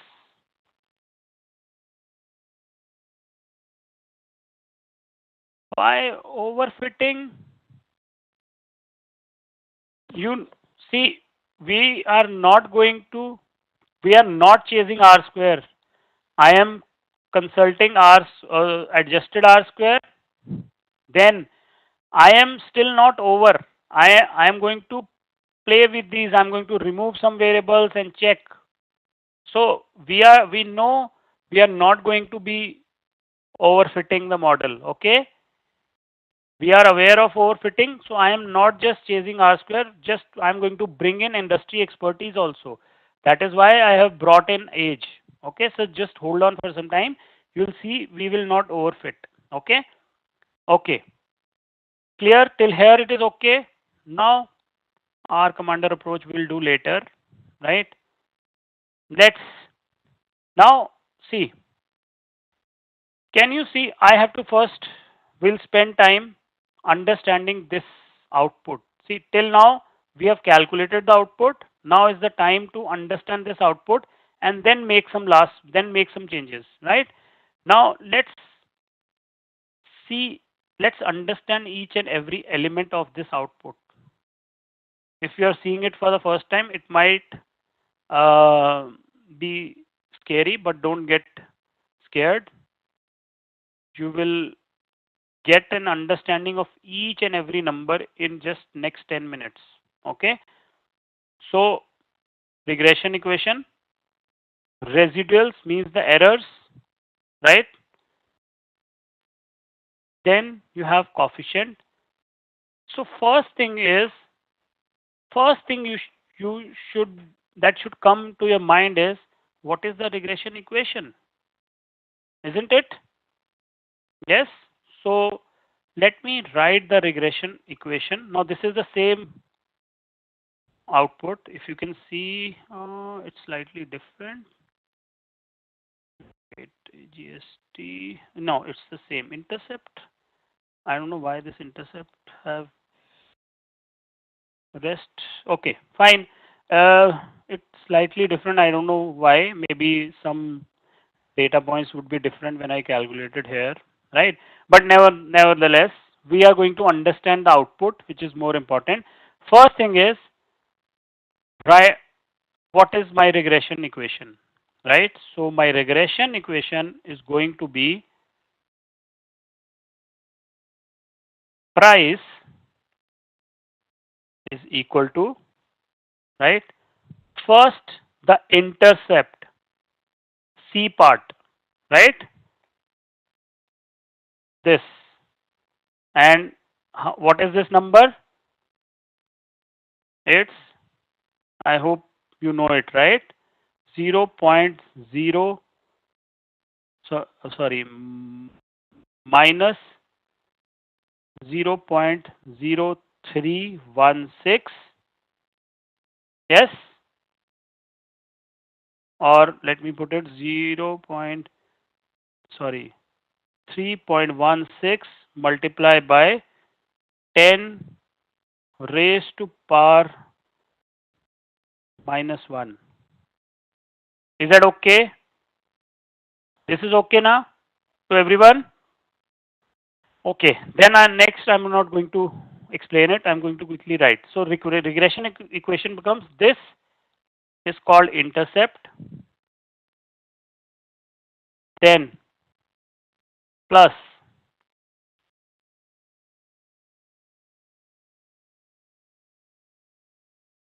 this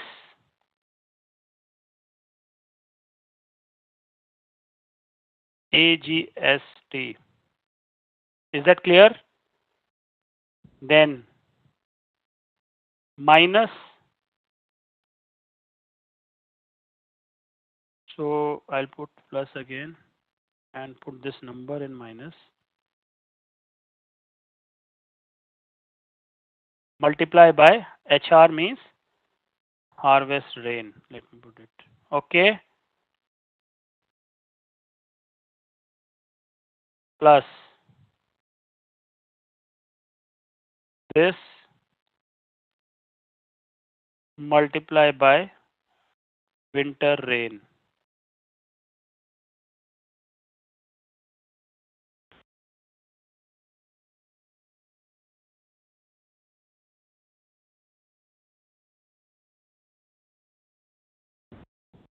Got it? What the regression equation is? Let me complete it, but I hope all of you got it, right?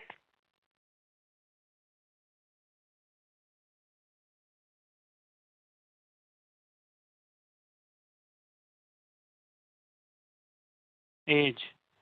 Now this is the regression equation when I have put all the variables. Okay, and lastly, France population.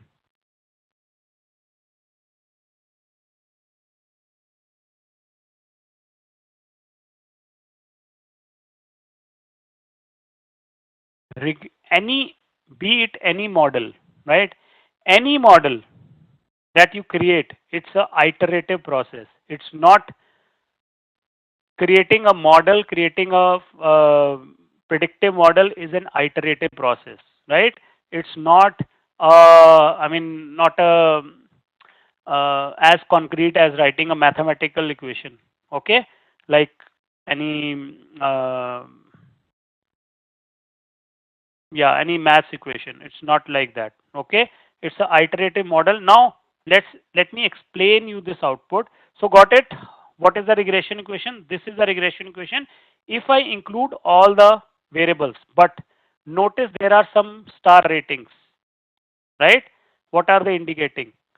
These are, if I put all the models, if I put all the variables, these two are significant variables, and winter rain is a little bit significant. Then age and France population are not significant at all, right? That is what it is indicating at the moment, right? So let's quickly understand the output.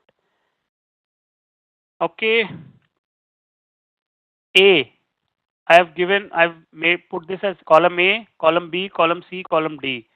Column A is estimate. You know it by now. What is this? Right? These are the coefficients of these variables. Okay. So estimate gives the coefficient of the intercepts of the independent variables in the model. Now B, C and D, column B, C and D, standard error, T value and P value. Okay, this is P value. B, C and D together helps in estimating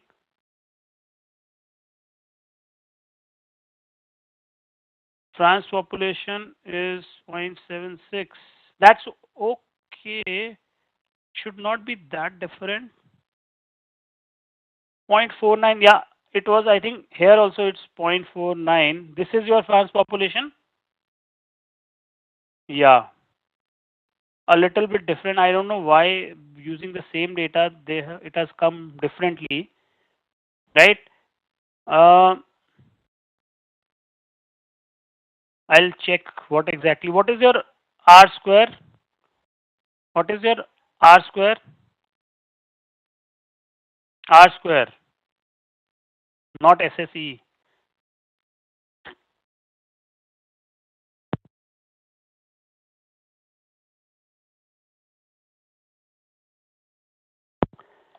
$82.94. Ideally, it should not. Maybe what I think maybe what has happened is maybe the way it has used the variables, right?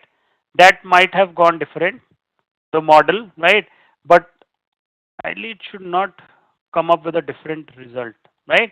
But we'll see. I'll just take a look why this has come different for you. Okay. First, let's understand this output, right? So B, C, and D will help you understand.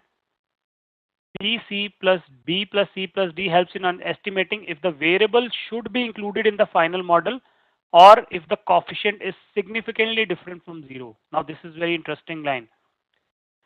Helps in understanding if the variable should be included in the model or if the coefficient is significantly different from zero.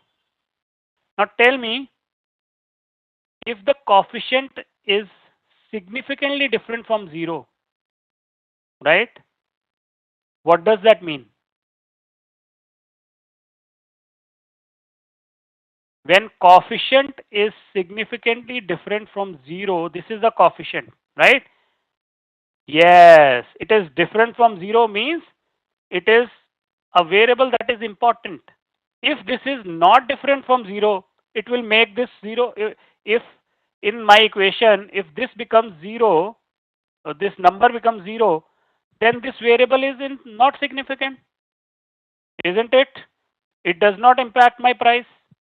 Are you getting my point? Yes, exactly. Yes, Idris, you are bang on, right?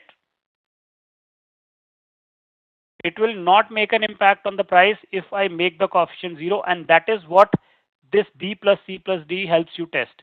It helps in estimating if the variable should be included in the final model or if the coefficient is significantly different from zero. A coefficient of zero means that the value of independent variable does not impact the value of dependent variable. Hence, it is statistically significant, important, and hence not included in the model. It should be, hence it is not significantly different or important, hence not included in the model. Did you get this? Did you get this point quickly? Everyone? Okay, next, let's concentrate on B now. Standard error of the coefficient. It is the consider standard error of the coefficient as the standard deviation of the estimate. Okay. Remember this is if you run this model multiple times, right? What is it saying?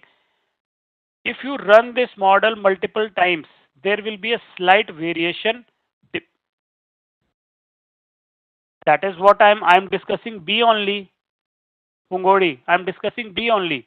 Please understand, we have very limited time. I will have to extend the class. I am saying B, C, and I'll quickly repeat. B, C, and D helps you estimate whether the variable,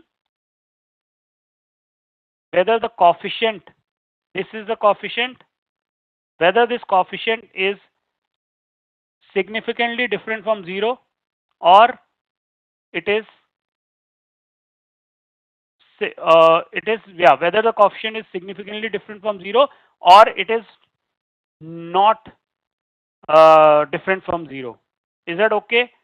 That is what B, C, and D helps you understand. We are understanding what is B. It is the standard error of the coefficient. Now tell me, standard error of the coefficient means you can take it as standard error of the estimate. It is the variability in the coefficient value if we repeat the sampling. Now, if I repeat this sampling, maybe I jumble the numbers, maybe I bring in some more samples, right? This is the standard error of the coefficients. So what is this? It is this number. Okay, it is the standard error. Now tell me, how in a robust model, standard error should be low or high? In a robust model, what do you expect the standard error to be, low or high? Variation should always be low, na? Isn't it? Everyone with Idris, everyone got my point, right? So it gives a measure of how much the coefficient is likely to vary from the estimated value, right? Standard error of the coefficient is always positive, of course, right? Lower the standard error means the model was able to estimate the coefficient with greater precision. Did you get this point? Of course, we would expect a lower standard error, right? Yes. And standard error of the coefficient is, it's not a negative number, right? Standard error. It's a error. Its error is, we have discussed it. We are going to measure error in absolute terms, right? So it is always positive, right? Now, in next, what is this t value? T value is simply estimate divided by standard error. Gets you the t value. Okay. So estimate divided by error gives you the t value. Okay. T coefficient. Okay.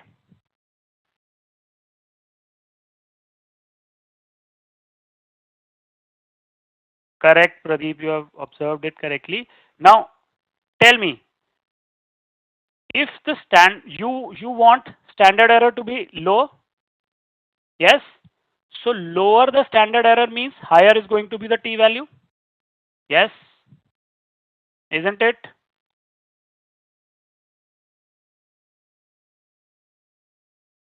Lower the standard error means higher is going to be the t value. Larger the absolute value of t statistic, the more likely the coefficient of the variable, the more is the likelihood that the coefficient is going to be significant. Are you getting this point? Lower the standard error means better the coefficient. I mean, more precise our coefficient is. So absolute value of t is, the more the absolute value of t, better is the coefficient, isn't it? More are the chances that the coefficient is going to be significant. Did you get this point quickly? No response I am getting. Did you get this point? No one responding. Or is it a bad connection?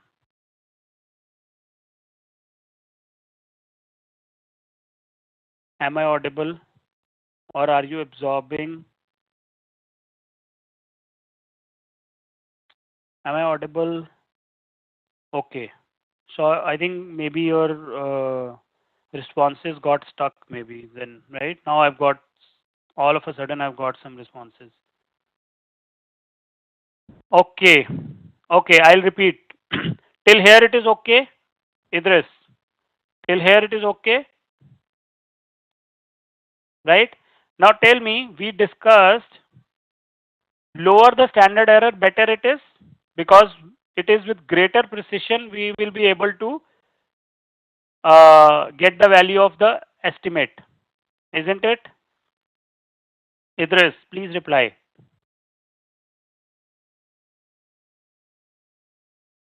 Again, I think the, yes, okay. Yeah, I think there is some problem with the chat window. Okay, fine, right? So now think, lower standard error is better. So it means in this equation, higher t value is better because lower standard error will make higher t value, right? So larger the absolute value of t statistic, more likelihood the coefficient, more likely the coefficient is going to be significant, isn't it? Because more significant coefficient means lower standard error. I hope, Idris, you got it. This chat window is really troubling. Yeah, thanks for the response, right? Okay, great, right? So till here it is okay. Now see, look at the t, absolute value of t. Absolute value of t. More, we discussed, more the absolute value, better it is, or more significant the variable is. Can you see 3-star rating? More, bigger the value, right? So lastly, from t value, we also get a p value here. right? Along with p-value, we get a p-value here, and all of you know what is a p-value, right? It is a measure of how possible it is that the coefficient is actually zero, right? P-value measures, see, our hypothesis here was, if you remember, our hypothesis, what we are testing, with, let's assume that the coefficient is zero, right? Let's assume that the coefficient is, null hypothesis is, let's assume that the coefficient is zero, means the independent variable has no impact on the dependent variable. Only then the coefficient will be zero. Are you getting this point? Everyone, right? That is our null hypothesis. That we are assuming, okay, all the variables are, none of the variable is there is no significant relationship between a dependent variable and independent variable, means coefficient is zero, right? That is what we are assuming. That is our null here. That is, on that premise, we are testing whether this coefficient is significantly different from zero or it is not different from zero. Okay, that is what we are testing here. All of you are getting this point? Lastly, we calculate the p-value. P-value is there only already. So p-value is the measure of how possible it is that the coefficient is actually zero, given the data we use to build the model, right? What is the possibility that this coefficient can be zero? So lower the possibility, better it will be, more significant it will be. Are you getting this point? P-value point, type P if you are getting this point. P. Type P if you are getting this point. P-value point. Again, this window is really troubling today. Anyways, I think you've got it, right? That's my guess. The window has frozen again. Okay, great. I got, all of a sudden I get a streak of P's. Thank you. Okay, great, right? So that is why now you will notice, and using this, all this procedure that I've explained you, right? These star ratings are given so that you don't have to go through all this process in your mind. All you have to see is the star rating. So looking at these, you can very well see these two become significant variable as of now, right? Okay, did you get this entire story that I have explained? And I've already explained R square. I've already explained adjusted R square earlier. Degrees of freedom, 19. How did degrees of freedom come 19? Okay, let's see.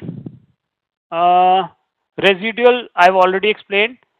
Residual standard error, this one.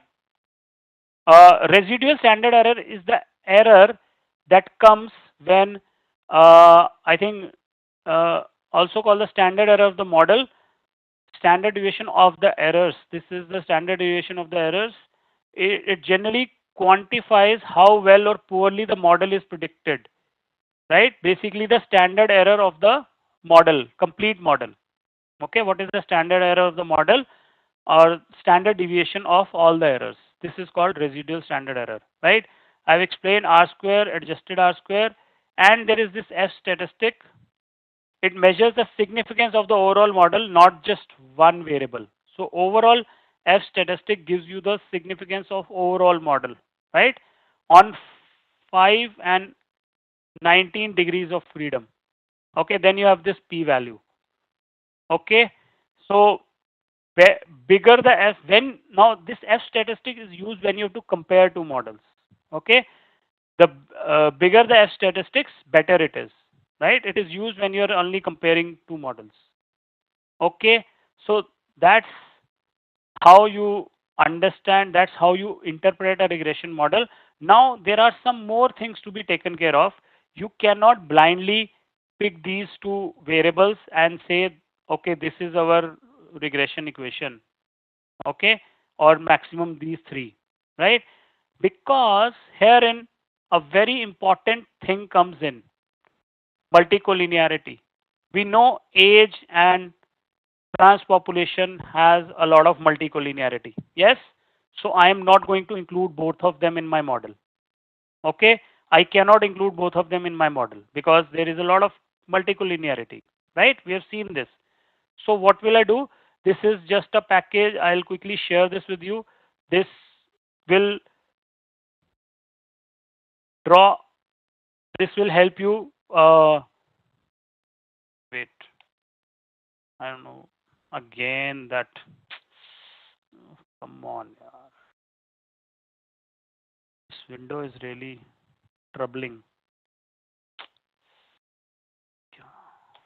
Okay, okay, you can run this. If you see, I'll just show it to you. But we will overstep by 10 minutes. Okay.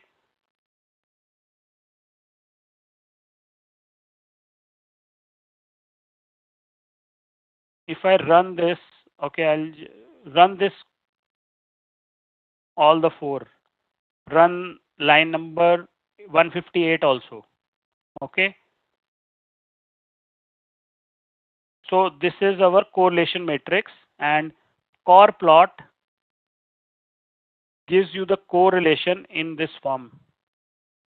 Okay, positive and negative. So it gives you the correlation in this format, right? Wherever you see red, these are highly negative. Red means negative, blue means positive.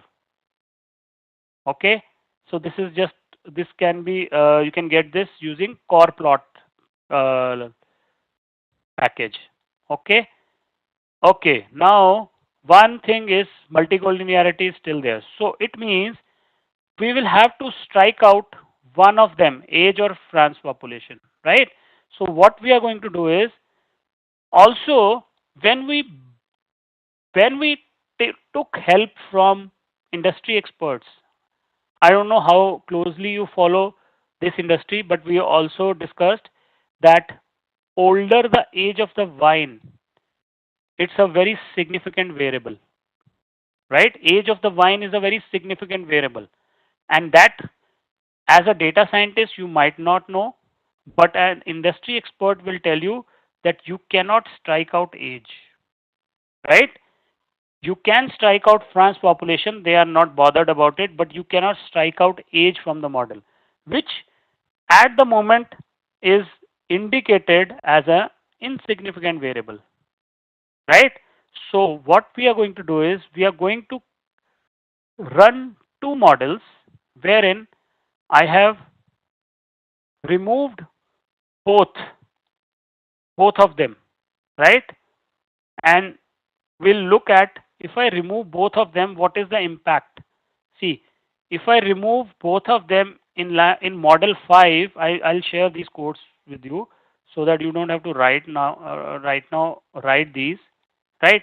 Higher correlation between predictor and dependent variable is a good thing for the model, but multicollinearity, you have already observed, is there. Variables are highly correlated and can create problem. Hence, we should look fine. This is all theory, and we have already discussed this. Notice that when I run this model 5, my R square has dipped from 0.83, or adjusted R square has dipped from 0.78 to 0.71, and here it's 0.75. Right? There is a significant dip if I remove both of these variables. Right? It means I cannot exclude both of them. Right? Hence, we cannot remove, if we remove age and France population, we are going to definitely miss a significant variable. We expect age to be significant as it makes more intuitive sense, or rather, it makes more intuitive sense, and it is recommended by industry experts also, right? So what we are going to do is, I am going to create two models separately.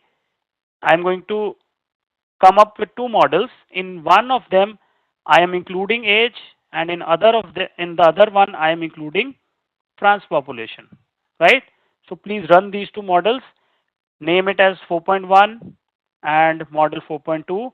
So 4.1, if you see, when I am including age, this is how my regression output looks like. Now you see, age is definitely a significant variable. AGST harvest rain are significant. Winter rain is also significant, right? You can see winter rain at 5% significance level, it is still significant. Can you see? Right? At 5%, see, this is 0.05. At 5% significant level, this is still significant. So, if I include age, all these are important variables, right? And my multiple R square is 0.8289. Adjusted R square is 7.79, right? Okay. Next, if I look at the output of model 4.2 and compare it with 4.1, R square is 0.8307 and here it is 0.8298. Slightly there is an edge. Yes, there is a slight edge. But no, so it means both the models are more or less same. More or less they are giving similar results, right? But still, when I include the inputs of industry expert, I will not go with model 4.2. I will rather go with model 4.1. And all of you know the reason I've already discussed, right? Is that clear?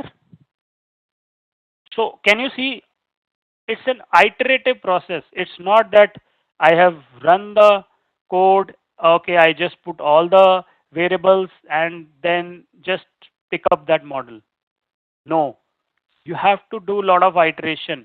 When you will do logistic regression, you will further see we will have to drop some variables, we will have to include some variables, try different permutation combination, and then come up with a single model. And this is still theory. This is still a case, right? And it is meant, it is built to teach or it is built to train professionals. In a real situation, in a real life situation, you do not run a single model.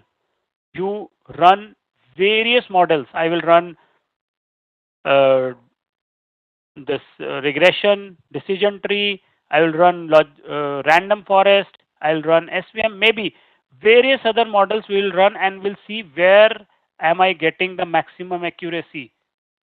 Okay, and sometimes you don't even go with a single model, rather you go with an ensemble of model, and that is random forest. Random forest, that is why random forest is such a robust model. It is called the most, it is said that if you don't know any model, just apply random forest.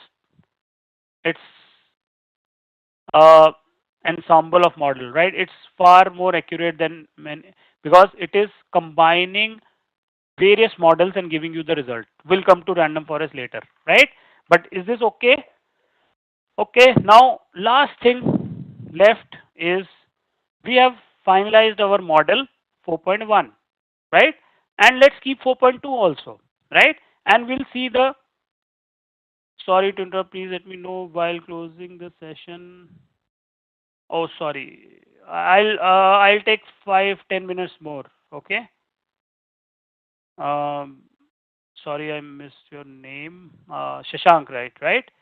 I'll take 5-10 minutes more. I have already shared Idris. This is already shared in the community forum. Okay.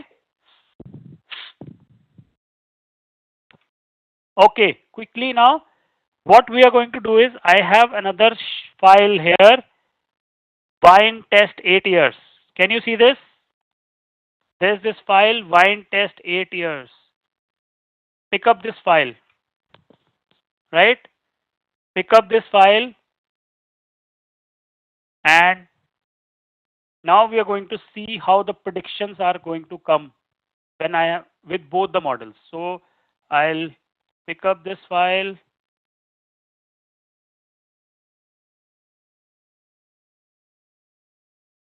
If you want, you can do it. Else, if you want to just take a look, concentrate here, and you can do it later. Okay, if it is not shared, I'll share it. I thought I shared it. See, it's there. Oh, sorry. Where is the regression? It did not come.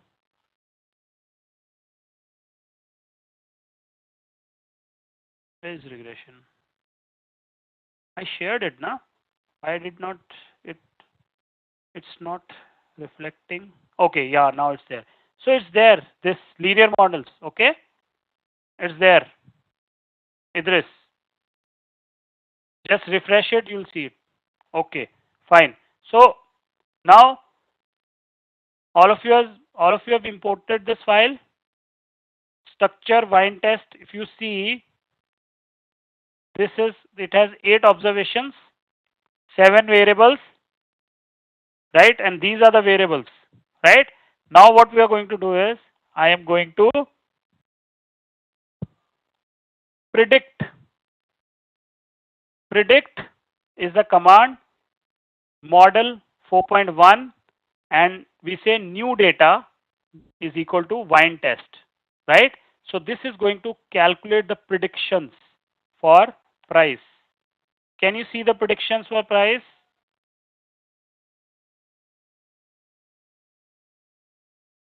All of you can see the predictions for price? Can I get response, please? Right. Let's check how closely the model has predicted the price. So I am just asking the price from the wine test. I'm just putting the price. Now see, this was my price of the first observation and my model predicted 6.76. Are you getting it? 6.95 versus 6.76. 6.49 versus 6.68. 6.25 versus 5.87, 5.98 versus 5.97, 7.34 versus 7.25, 6.59 versus 5.86, 5.98 versus 6.48.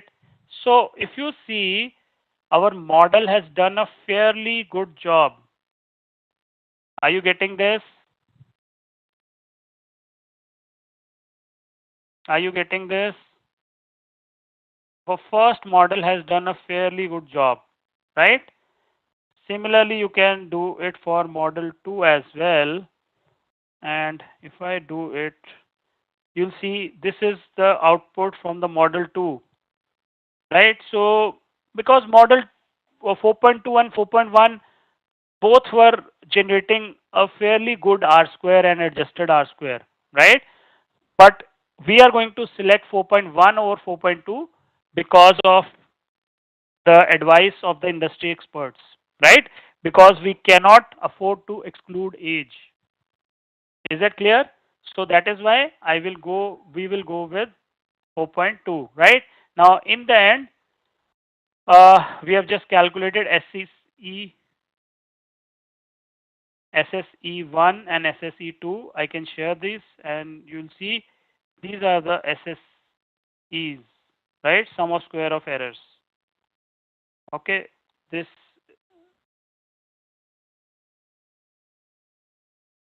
Okay, so on that note, I think we will take a pause. We are left with very small thing, interactions, which I will cover in the next class. Not an issue, right? This is a very small thing. You can even read through it, and we will cover this. Else, we'll just cover it in the next class. Okay. So on that note, Amatullah says results are. Amatullah, that's what I'm saying. Sometimes iterations happen, right? And if you run 2 or 3 times, you'll see there are very minor iterations that are there, right?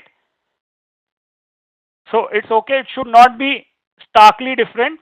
Earlier also, I think because your results have been different, maybe what has happened is the order in which the variables have been put maybe that would have caused this difference. Okay, but if you'll run it again, maybe you can just try running it again. The overall results is not going to differ. It is only the minute iterations that might be there. Okay. Okay, then on that note, we can stop today, and hopefully the session was useful. Yes, Alicia, I'm just unmuting you. Just hold on, right? We also put the dependent variable in the data set to predict when. No. We don't put dependent. Yeah, of course. Of course, it is, sorry. Dependent, of course, we are going to put that. That is the only variable I'm going to predict. Okay. So, of course, we are going to put dependent variable for prediction. Okay. For prediction, I have included dependent variable on also. In fact, that is the variable I'm going to predict. Okay, Idris.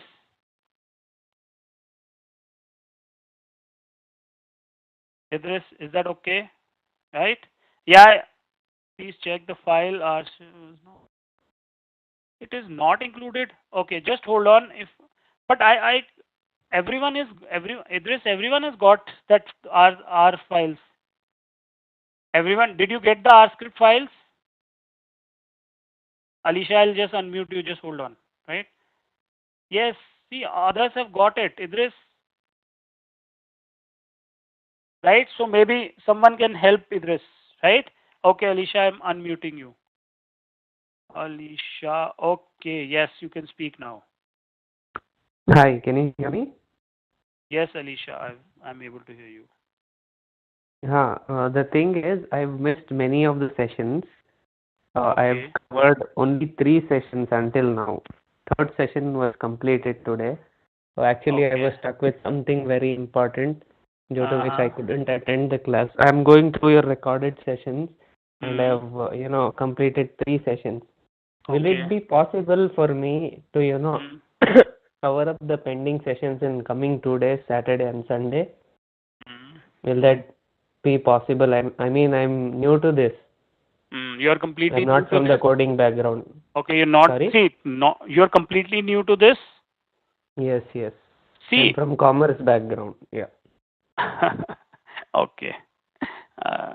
You missed it. I mean, I don't know whether you missed the first session or not. And I also, I started on that note that I am also from a non-coding background. Okay. So don't worry on that. Don't get this thing. I mean, rule your mind that you are from a commerce background and you can't do this. Half of the people, those who get into data science, are non-coding background, from non-coding. Okay. So first thing is don't let that thing get into your mind. Okay. Second thing, right? Second thing is, yes, you can do it. Only thing is how much time you will devote. Because see, when you are looking at the recordings now, the process of learning is slow. Why? Because you will have to go to and fro, right? Pause it, maybe run some codes, right? So the process of learning is a bit slow. And in class, what happens is I push everyone, right? I am kind of pushing them. Okay, move ahead, right? I'm waiting for you, right? So that is the only difference. Otherwise, I think if you dedicate 2 days, you can definitely cope up, since you have done today's class also. But I'm sure because you have not done the previous class. No, I've not attended today's class also. Okay, you have not attended. I just logged in, but I was going through the recorded session with another laptop. Okay, no, this is for the attendance purpose. Okay, see, then I would just suggest. See, as such, the main problem is the next batch is starting, in the month of November. But in November, I have Python classes as well. I will be able to do both classes. If I miss this session, I'll have to join in December. 2 months, this month it will waste completely. Okay. Then my suggestion to you, right? For next class, right?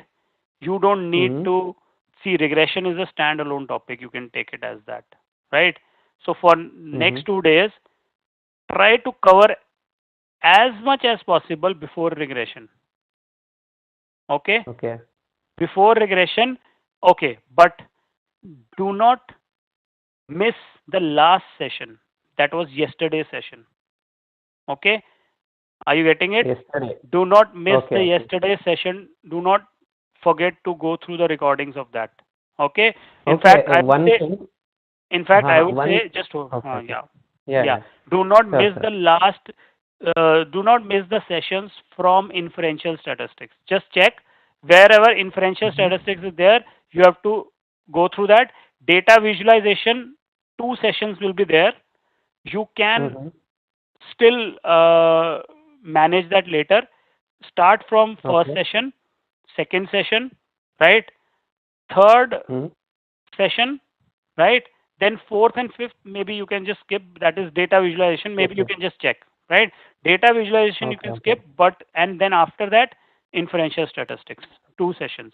Okay, I'll have to start from inferential statistics, is it? Inferential statistics don't miss, because whatever we are doing in for Okay, okay. next sessions, inferential statistics is the basics, is the fundamentals for Okay, that. data visualization, You fourth can and skip fifth that. session can be missed. I can, cover later. Yeah, you But can cover that later. Data inferential visualization. statistics must have to be done because Yeah. the next topics are dependent and based on Yeah. this inferential statistics. Yes. Fine, Yes. fine. Yeah. Okay, Right. that was very helpful. Yeah. Yeah, I think that will really help you. If you spend time according to it, you will be able to cope up in the further classes. Sure, sure. Okay. Thanks a lot. Okay, no worries. Goodbye. Okay, then goodbye everyone. I'll see you on Monday. Till then, take care, enjoy, and keep learning. Thank you for a wonderful session, sir.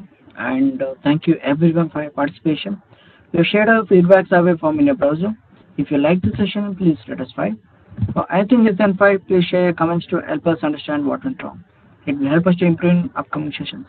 Thank you for all your time. Take care.